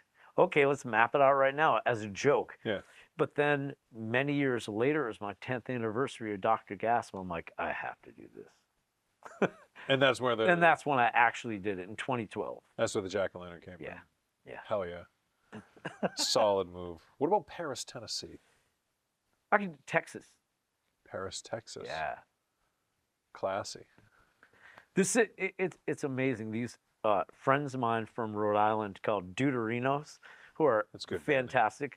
They announced their tour, it's all their tour dates at this one venue, and it's amazing. It just made me so happy. And they're thinking of printing tour T-shirts. And For it what says, venue? Yeah, for the one venue, and they're playing there like 20 times this year, and I'm like, that is the most brilliant thing. Oh, that's awesome. Yeah. Press room, Tour house. press room. Yeah. press Yep. So cool. I love it. It's a good tour. Not a lot of gas money. Right. Unless Correct. you live in Paris, Tennessee, and then it's a lot of gas money. Correct. So Dr. Gasp has been going how many years now? 23 this year. 23. Yeah. And you've been performing out 30? Like 25 shows a year. No, 30 years. Oh, no, You said no. you're putting together your Oh, I've been performing for 31 years this year. 31 this year. But last year you were putting together the book of the 30 years of show posters. Yeah. And the Dr. Gasp happened. So basically, I'm going to tell you what Dr. Gasp is. It's a all Halloween theme show that's sort of like Monster Mash meets Tom Waits in a weird alley, not a dark alley. It's a very, very lighthearted, weird Halloween album about where I write songs about vampires and witches and jack-o'-lanterns and candy corn and whatever. And a lot of it is like songs I wrote about New England things. Yeah. And I actually started doing that because this friend of mine invited me to be part of a haunted house in York, Maine, in his haunted house for it was an all ages haunted house for kids and adults alike. So he invited a bunch of his friends to dress up however they want and go in the basement and like kind of scare people, but not too much. And so I dressed as a ghost cowboy with all in white and silver, and wore a skull mask and had cobwebs all over me, in a white rocking chair playing disjointed like cowboy chords. And eventually, after doing that for like 4 hours, I started writing a song. And I'm like, so that night I went home, recorded the song, and I was playing a show at the Press Room a couple nights later in October, and broke out the song in front of the audience, and I immediately apologized after. I was like, oh my God, that was the worst song I've ever played, heard. I'm so sorry. I'll never do it again. And then someone from the back of the audience shouted out, I want to put that on vinyl next year. So it ended up coming out on vinyl the next year, and I've been doing it ever since, and feel so thankful that they said that, because I would have thrown it away. And it brings me so much joy because I grew up listening to like many different kinds of music, and one of my early loves is punk.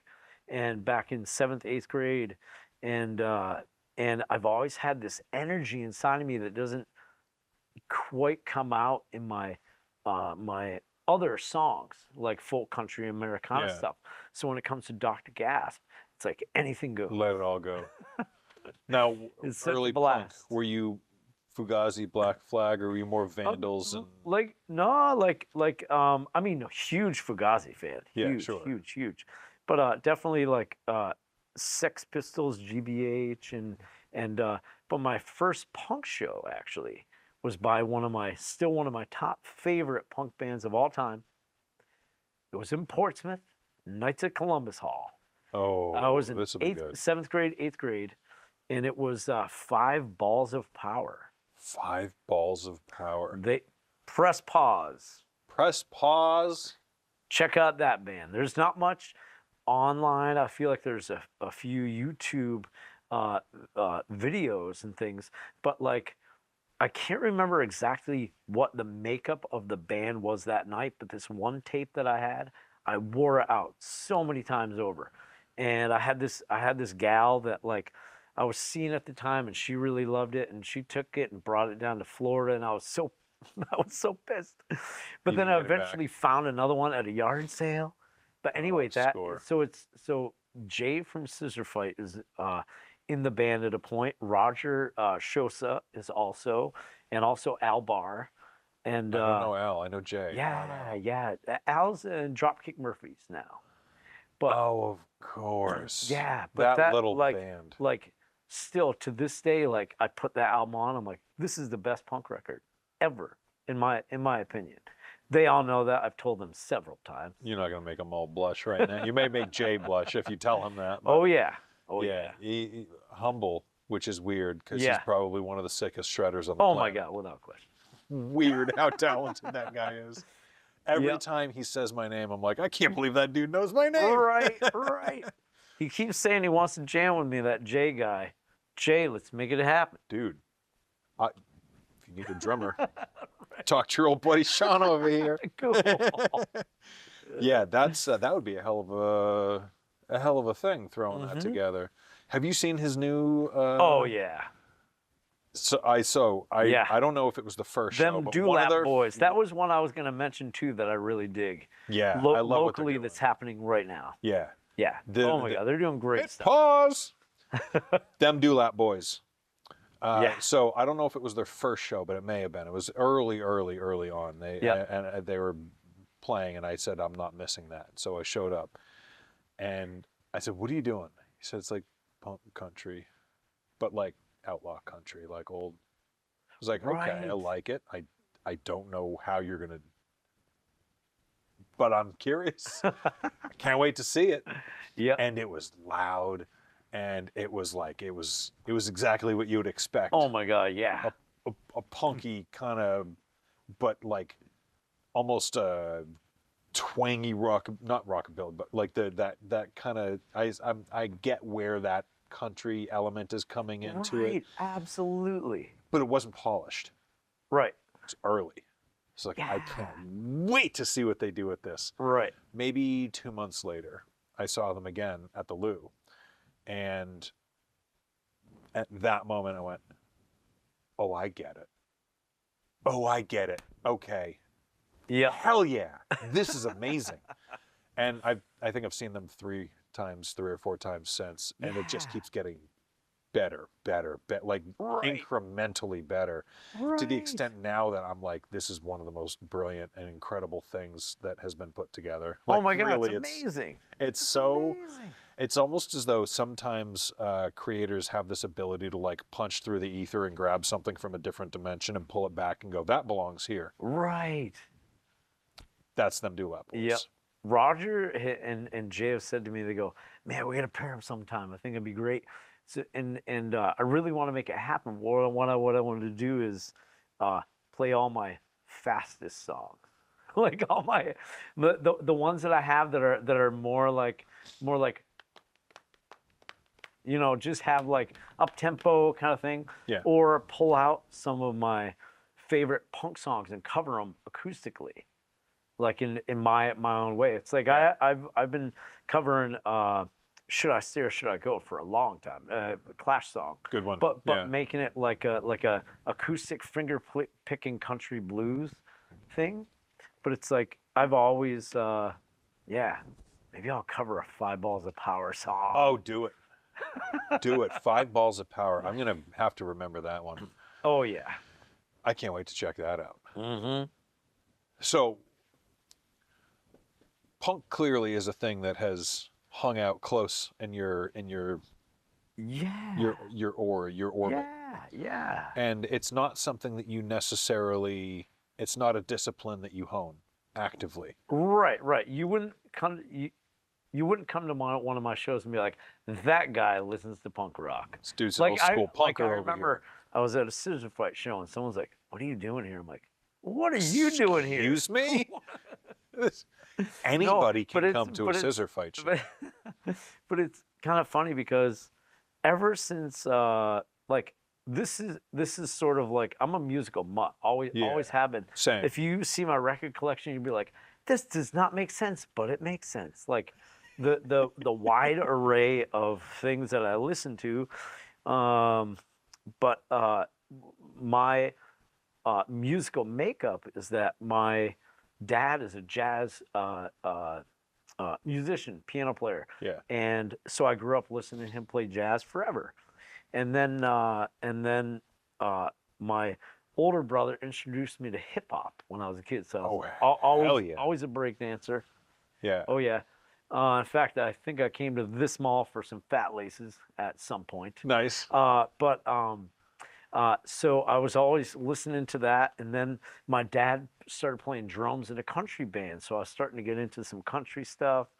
And then Jonathan took me to see my brother took me to see Five Balls of Power in Portsmouth, and when I was in eighth grade, and I just like tore off my my like parachute pants and my Were you doing the hammer dance? Is that what you said? Yeah. No. A hammer dance? Hammer time. Oh no. The parachute pants, the hammer. Oh no.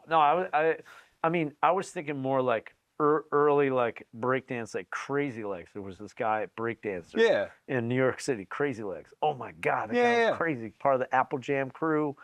And am I mistaken? Did he got those pants from Hammer? MC Hammer. Oh really? I believe so. What? Huh. Yeah. Hammer time. I'm pretty sure. MC Hammer. Well, dude, what a performer that dude was. Right. Oh my God, people forget about it. They sleep on MC Hammer, man. That guy was the whole show. Yep. The dude he would like James Brown. He could go for the level of energy exerted. Right. To the like amount of Springsteen, Hammer. Bruce Springsteen, energy-wise. Does Bruce Springsteen put out the same kind of energy that James Brown does? That's what maybe not. Okay, I mean, I'm talking I back up. Like he just plays really long sets out here. Like an extra long 45 sets are one thing. Set of just like giving it all. Long sets are one thing. That's impressive vocal cord conditioning. Like to not rasp out in the first 2 hours. Like you can go 3, 4, 5. You got to be a pro to go that kind of distance. Right. I'm talking about like dripping sweat for 3 hours. Oh yeah. Just pouring sweat. James Brown, MC Hammer. Yep. There's no two people that move on stage more than those two dudes do. Right. I feel like I'm like riding a Hammer train right now, but that's not what I'm not trying. I know what you're going to home watch tonight. Right. Hammer videos. Pull up all the old Hammer stuff. Also, Five Balls of Power. 5 Balls. Oh, I wanted to also tell you about a current artist like in the Seacoast area that Please do. I've been blown away by ever since I found out about his musical career. My friend Ryan in the band in Spose, who like amazing hip hop. Like I feel like he is like the hip hop's answer to Bob Dylan. Like really profound lyrics. Absolutely. Great writer. Really, like insane performer. Like really just knocks it out of the park every time. And he and I used to work at Barnacle Billy's Lobster Restaurant in Agunquit, Maine.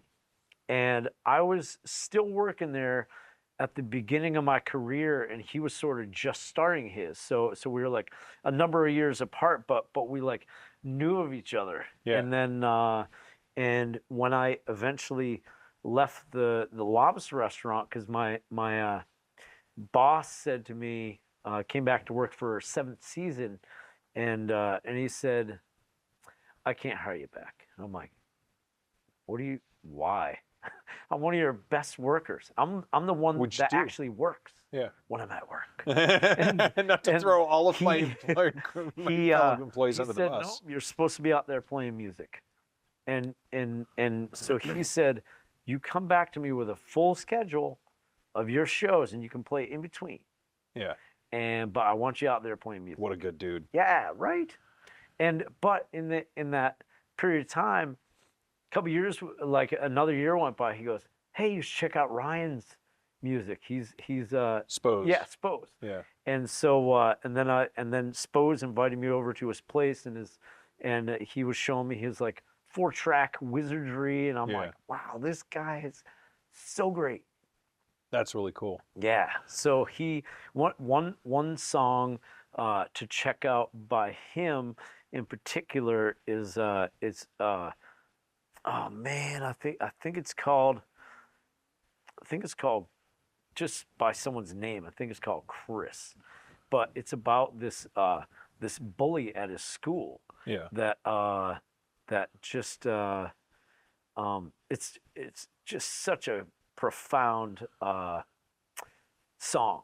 I'm G. trying. Willikers, Nobody, Knocking on Wood, Greatest Shit Ever, I'm Awesome. Thanks for The bugs are really bad out here. Alternative Radio, Father Time, Jimmy.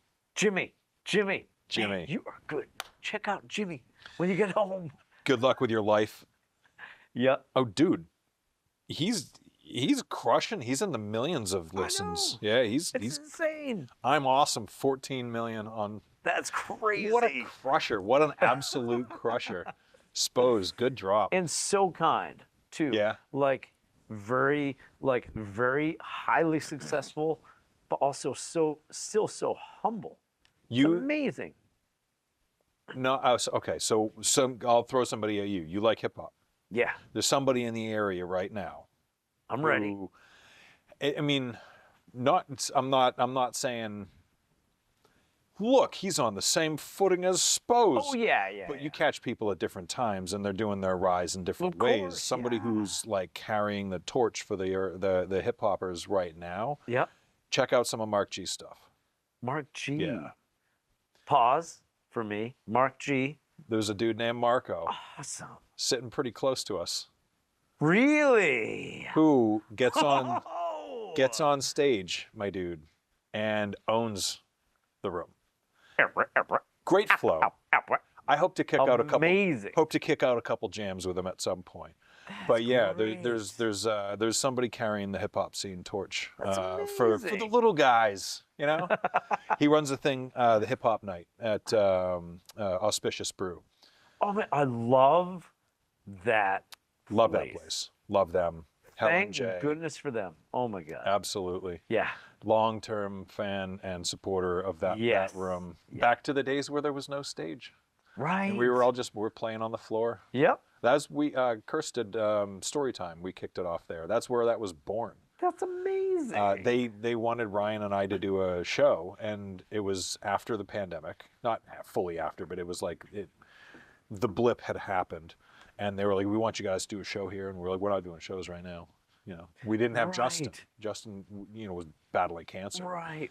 So right. we were like, we've got a third of our material that we can do. Yep. And they were hounding, and I finally said, all right, listen to me. If I can come up with a show, if I can Yep. come up with something, we're not just going to come and do hey, this is some of our music. Right. If I can come up with something, we'll do it. And I came up with this idea.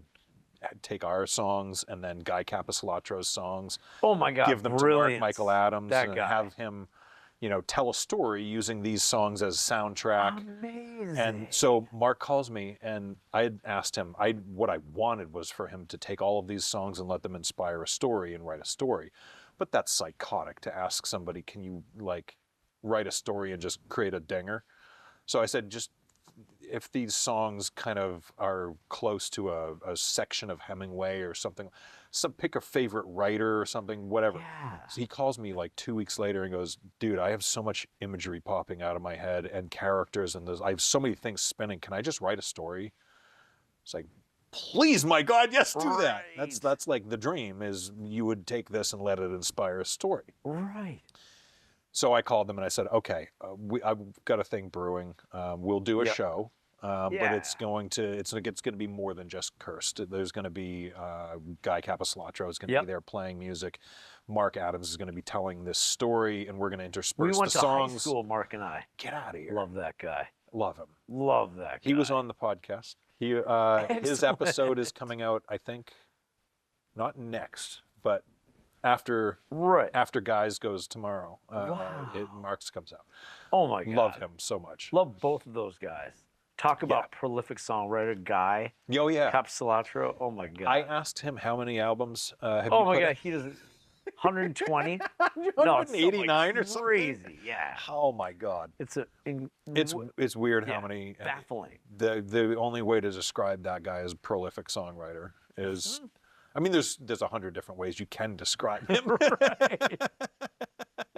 But the most apt, the most accurate, prolific songwriter. Yeah. I just put out the third, I think it was the third Crooked Barn collective we've done for RPM this year. Oh, cool. Yeah. So Yep. the first year we did it, Jonathan Blakeslee was sitting in. That's amazing. This year, Bob Moore was sitting in. Oh my God. No, Jonathan was second year. The first year was just Jim Ryu, Ted Ehlers, Guy Yep. Capsalatro, me, and Jacqueline. And so she was on the other drum kit. Heck yeah, that's I right. was I on was the going to drum kit. say. So, and Jim goes back and forth between guitar and keys, whatever it is that he's feeling. Yeah. Ted Ehlers, every time he starts my God, playing bass, he's so great. he and I lock in. And he's intuitive to the point where he knows kind of in the vein that I'm going to. Right. And he'll seed stuff that I can play with. Right. And then knowing that I'm going to do what he's expecting that I'm going to do, and I know what he's doing, we come back around again. It's like this perfect communication. And then at the same time, Guy is just freestyling lyrics that are just poignant and observant and beautiful and poetic. And I don't know how he does it. Right. It's like every hip hop artist should be listening to Guy Capsalatro music, Right. just knowing he can off the dome all of this. Right. It's beautiful to watch. It's really incredible. Yep. So we're playing, and Guy is just pulling out song after song after song out of nothing. Right. And so it's all improv, and so we've done 3 now, and I got to play with the magnificent and incredible Jonathan Blakeslee. Amazing. Yeah, it was amazing. It was Wait, really a lot of fun. was Jonathan playing bass or guitar? Guitar. Oh, awesome. Does he play bass? Oh my He must. goodness. Of course he does. Really, yeah, amazing jazz bass player. He doesn't play bass as much, but like he was playing he was playing bass in my band for a little bit. Jonathan was, and Mike Venn. Mike Venn. Yep. Get out of here. He was here. in my band before the Calabash Club years ago. I like didn't realize 18 Johnny years Depp ago. played bass. Yeah. Incredible. That guy, I don't know him from music, but I've known Mike Venn since 2004. Wow. Just 2000. being around. Well, I'm friends with a friend of his, like just being around. Like we would cross paths all the time at the Coat of Arms and Cafe Killam and Cool. Breaking New Ground, like all of the old. Oh yeah, I lived old in Portsmouth for a few years when I came back. Yep. And he's one of the stories that I would hear from people. Yep. About I saw Johnny Depp, and then the news would take it right. off. It's like nope. It's Johnny Depp just sighting in Portsmouth. Mike Venn. Every single time those stories run in like national publications and stuff. Johnny Depp sightings in Portsmouth, New Hampshire. Right. Like, just going out and getting. I always laugh. It's always like, no, that was Mike. Are there any people that folks say that you reminded them of, like No. in the way of celebrity? No, I don't think so. When I was a much thinner and svelte gentleman, I got a couple of times Josh Hartnett, but only because I was wearing sunglasses, I feel. Got it. I don't know why, but I think it was the tall, thin, broad shoulder thing. I used to get Bud Bundy. Way back in the day. That's incredible. Because I had That's incredible. I had the same hair. I wouldn't have guessed then, that. Like there were a couple years when I had my shorter beard and someone's like, "Are you Jake Gyllenhaal?" I'm like, "I'm absolutely not Jake Gyllenhaal." And this girl's like, "No, you're messing with me, right?" I'm like, "No, I'm totally not messing with you." Sure. I showed her my license. She's like, "Come on, man." This is a good fake. I'm like, Kim, I don't look like Jake Gyllenhaal. That's funny. Maybe a little. Maybe I don't know. Jared Leto. Right. Mm-hmm.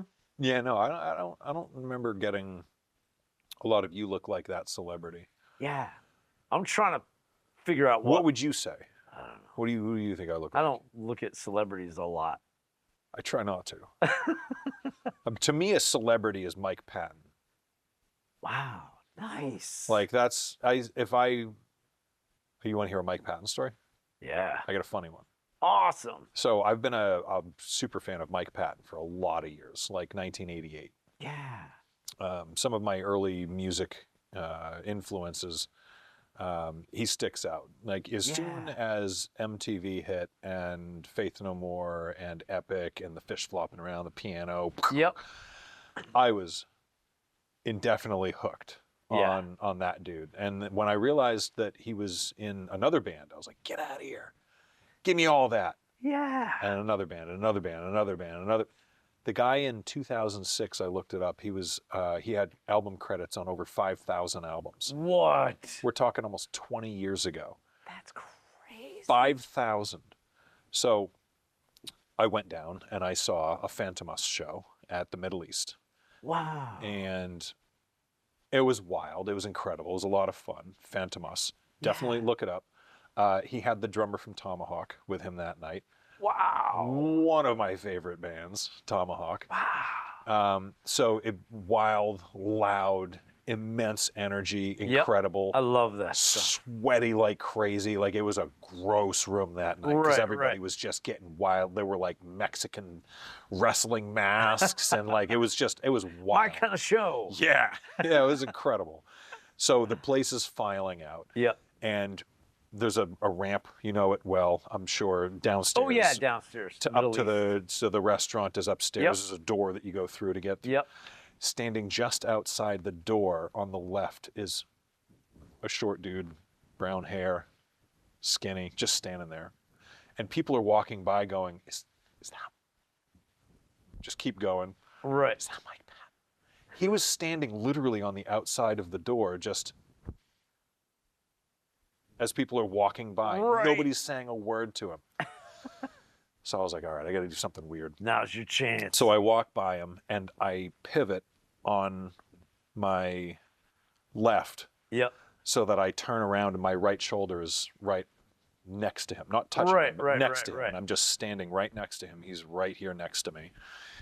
And I'm not like looking at him. I'm not saying anything. I'm not doing anything, but I'm just standing here and kind of keeping an eye out of the side of my Trying eye. to figure out what you're gonna say. I'm not planning on saying anything. So eventually he kind of goes, because I'm standing 1.5 feet over. Right. I'm 6'8". Yeah, He's yeah. 5'7", 5'8". Yep. He's not a tall guy. Right. So he looks up, and I notice him look up, and I kind of tilt my head to the side and I go, "It's a great show, man." He goes, "Thanks, dude." I go, "I really like your performance." He goes, "Okay." I said, "All right, see him." He goes, "All right, man, see him." And I walked away. It was just tiny little, and I knew it was just weird enough that if I met him like 30 years later, I could say, "Do you remember Right. at the Middle East when a tall, weird dude stood next to you and you had an exchange where you're like, hey, I like your stuff. Thanks, man." That's It's just weird enough that he might remember it. Yeah. But not invasive, not like, Oh, oh my yeah. God, I love Yeah, you. I had yeah, every yeah. single app. Yeah. I mean, he's heard that. That's stupid. Right. Just, I try, anytime I meet somebody that's like a profound or prolific or they have like a huge body of work, I never want to be like all gushy and Oh no, I'm the same way. Yeah. at all. I Yeah. walked. Christopher Walken was walking out of a restaurant when I was in New York at one point, and I saw him, and he saw that I saw him, And he's like, and I was like, ah, shit, he already saw. So I was just gonna say, I really love your whole body of work, and Yep. he got like maybe a foot from me, and he pulled out an invisible samurai sword and just and kept walking, didn't break stride, and just basically, I cut you down. Brilliant. oh my Gotcha. God. I won't say a word to you. No problem, sir. Thank you. There was the famous incident of Bob Dylan at the Barley Pub. Get out of here. He was playing somewhere within like an hour away, and it was super late night at the Barley Pub, and it was after last call by like 5 minutes or whatever, and in walks Bob Dylan. I wasn't there. A friend of mine was there. In walks Bob Dylan and says, "Hey, can I get a beer or like whatever?" And the girl behind the car's like, the bartender's like, "Oh man, sorry, we're shut off for tonight. Didn't realize who he was. And he starts walking down the street. And then, like, all of a sudden, all these people are bolting out the door trying to find him. Hey, Bob Dylan, come back in here. You know, but they couldn't find him. I just thought that was funny. Whoops-a-daisy. I mean, the alcohol inspectors are serious in the area, but Yeah. I mean, But at the Barley Pub, sometimes, you know. Barley Pub, little late hour, you know, yeah, go downstairs. Downstairs and hang out. Anything can happen down there, and often did. Yeah. Yeah, no, you should have poured a drink for Bob Dylan. Yeah, but she didn't Come know on. Bob. Whoops. Yeah, no. Whoops-a-daisy. Bummer. I saw him. I would say 17 years old. I saw him at UMass Amherst, Amazing. and Natalie Merchant opened up. Oh, my God. Who just you'd seen her perform Oh, yeah. doing the spins? Yeah. Yeah. Incredible. One of the best performances I've seen. She's amazing. That's so Bob Dylan came out. cool. I was the embarrassing asshole who had just a little bit too much. And I wanted to hear Rainy Day Woman. Yep. In between songs, I probably Shouted it. probably Shouted. 10 times yelled out Rainy Day Woman. And then later on, there's no way he didn't hear it. Right. Later on, 5-6 years, I've been to a bunch of different shows. Yeah. And started realizing, like, I don't really like it when people are yelling stuff out. Right. And then I'm writing with band and playing out and stuff. Yeah. And now, like, if someone's yelling a song from the An crowd, old school song, you're like, man, I'm just there's like, no way we "You can do that. Shut up.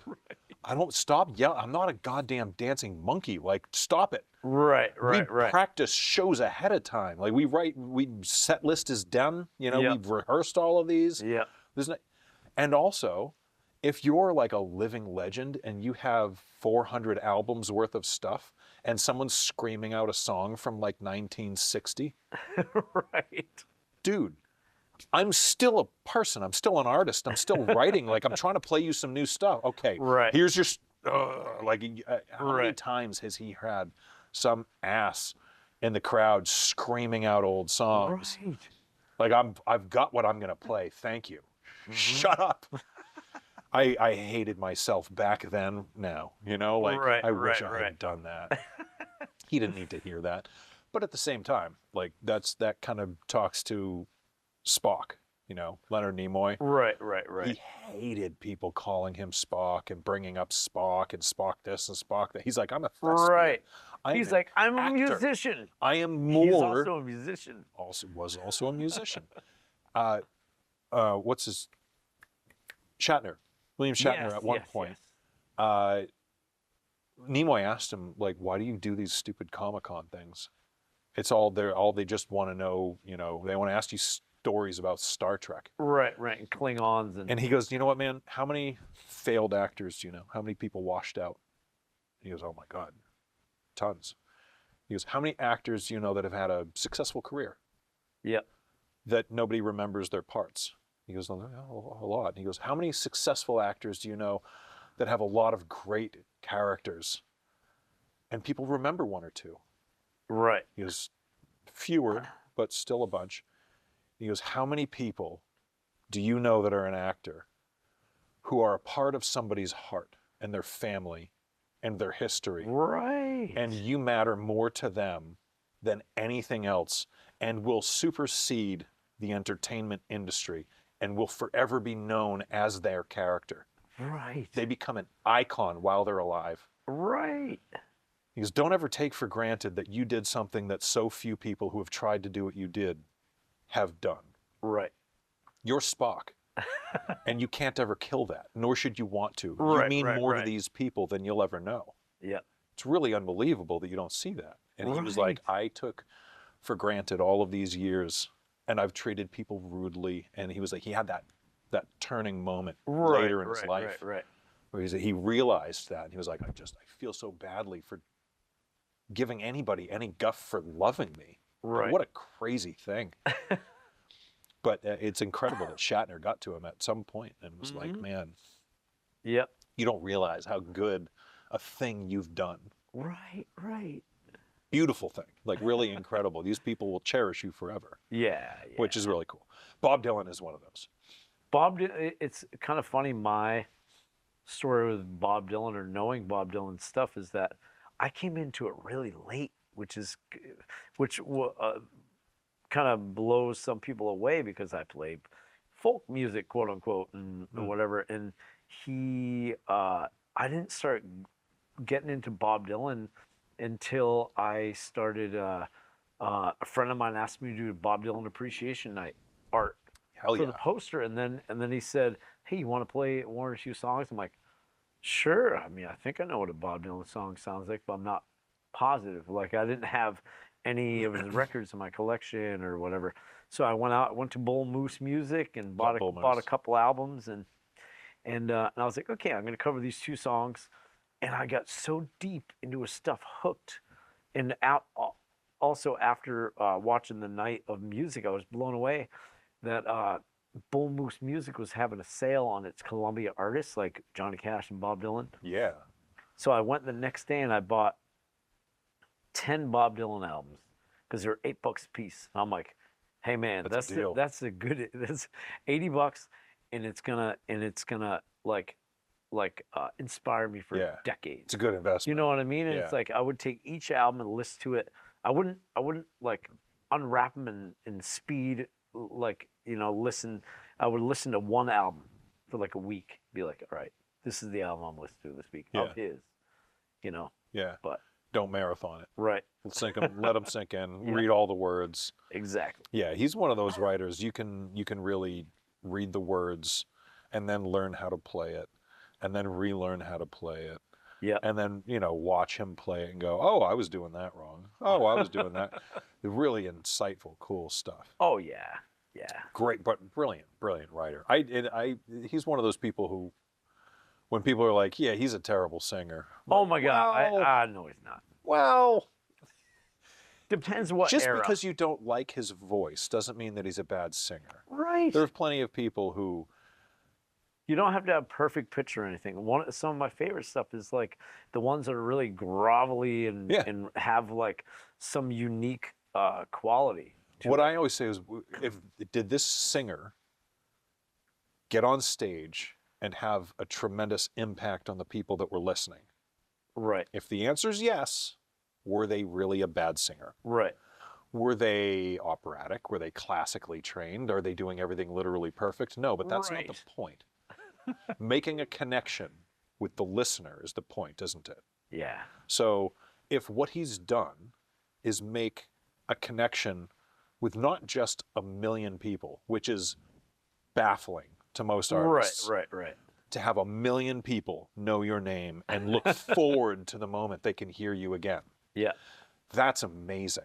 Oh, yeah. It's tens of millions, if not more than tens of millions of people, spanning multiple generations.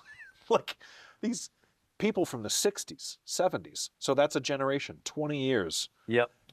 All of them are still listening and loving, as well as the people from the 80s and the 90s. So there's another generation. So he spanned 2 generations. How many people span 2 generations? Right. Guess what? He's still putting out, and he has completed another 10 and 20 years. So he spans 3 generations as a creator. Tell me again. Profoundly brilliant. Tell me again he's a terrible singer.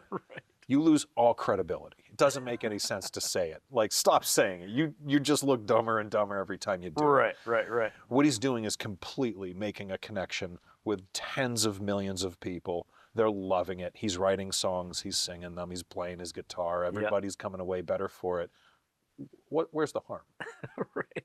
Why bring negativity towards that? That doesn't make any sense. It's terrible. Yeah. Could gloat all night long, and I feel like I could probably talk to you for another couple of hours. So why don't we do this again sometime if you have time? But I want you to take a minute or 10, depending on how much you want to talk. But Yeah. just tell people where they can find your stuff, when they can come across your stuff out in the wild. Right. Definitely cover Dr. Gasp. What is Dr. Gasp going to be doing this year? Right. Any dates you might have coming up? How do people find you? Yeah. Basically, for my music, I have most of my albums out on Bandcamp, and I feel like that's the best source if you want to hear my body of work. Yeah, Like okay. most of the stuff I've done, and that's the one that actually Pays the they artist. pay the artist. Yeah. How amazing is that? Yeah. Right? What a novel Crazy. idea. And I do have a couple on Spotify, but it's really kind of scattered on there. There's not many. That's not. I mean, it's definitely like a useful tool, Yeah. but the, that's why I'm on there. But Bandcamp is really the source, and then I have a website, danblakeslee.com, that also has some info, bio stuff on it and things like that. Is that where they can get albums also? Because I have. Bandcamp is generally the spot where people can like purchase physical merch. What about the vinyls? Bandcamp as well. Bandcamp as well. Yep. Okay, cool. Yep. And I also have my art on Etsy.com, which is I have an Etsy shop, and you can find my hand silkscreen prints there, and other printed material and T-shirts and things like that. Under Dan Blakeslee. Under Dan Blakeslee. Cool. Yep. And then also check out Dr. Gasp via Bandcamp, but also Spotify and drgasp.com. Awesome. And that's my Halloween sideshow. Yeah. And I also do a Christmas sideshow under Dan Blakeslee with my band. You can call me Danny Kringle. Danny Kringle. You don't have to. I won't. I'm going to call you Dan. Cool. Danny Kringle during Yeah. the December month. Mm-hmm. Are you going to be doing that again this year? Oh, yeah. All the things. Good. Yeah. So without danblakeslee.com. Yep. drgasp.com. Yep. You're on Spotify, but Yep. mostly Bandcamp. Bandcamp, yeah. Do you want anybody following you on socials? Or Oh any- yeah, Instagram is the one that I mainly focus most of my stuff on. I do have. I'm on Facebook and Instagram too, but Instagram is the one that I feel like I'm a little more drawn to. But I might be taking a leap to Blue Sky, trying to figure out, like, I don't know. There's so many. I mean, people have told me for the last couple of years, you gotta get on TikTok. I'm like, No. no, I don't. don't need to get on TikTok. It's like I want to exist more in the actual physical realm, and instead of like, I mean, yeah, it's good to have some of my body of work online, but it's like I also, a couple of years ago I realized I do about 150 shows a year, and I was doing 7 posts per show on Twitter, not Bandcamp, Instagram and yeah. Facebook, and my Facebook band page. So 7 posts per show times 150, and I'm like, man, that is way too much time. Like Make a spending post. doing that. So this past year, I did it 3 times per show, and it still worked just as well. Yeah. So I I'm like, find let's two. let's do 2. Two. Yeah, man. There's so my background dipped into digital marketing. Yeah. And I'm sales and digital marketing. Yeah. And I've found the algorithms like 2 is the 2. best in the That's lead what up. I'm doing from now on. But the thing is, they have to be different. And right, if can't you be want just it, a reuse. don't Yeah. use it again. Yep. If you go back or have somebody else go back to the first post and comment on it, like it or whatever, Yeah. the algorithm pulls it back into the feed and sends it around to a bunch of people that person's connected to that you're also. Right. If 1 or 2 of them interact with the post, it sends it out and it goes out multiple circle, and then if those people interact with it, it goes out to a broader audience within all of those circles. Right. So, and then you make your next post that's different, it'll feed it to all of those people. Wow. And then they'll interact with that one, Cool. and it'll grow even faster. So I've set all the rules in Seacoast Music Scene up to, if you follow the rules, it's the best practices to gain steam in the algorithm. That's amazing. So if you simply do the thing, but it's not 7 posts. Right. It's not even 5. It's so much easier because there's so many posts. They're like, listen, make them worth something. One thing I did at one point, and I did it a couple times in a row, and it actually worked.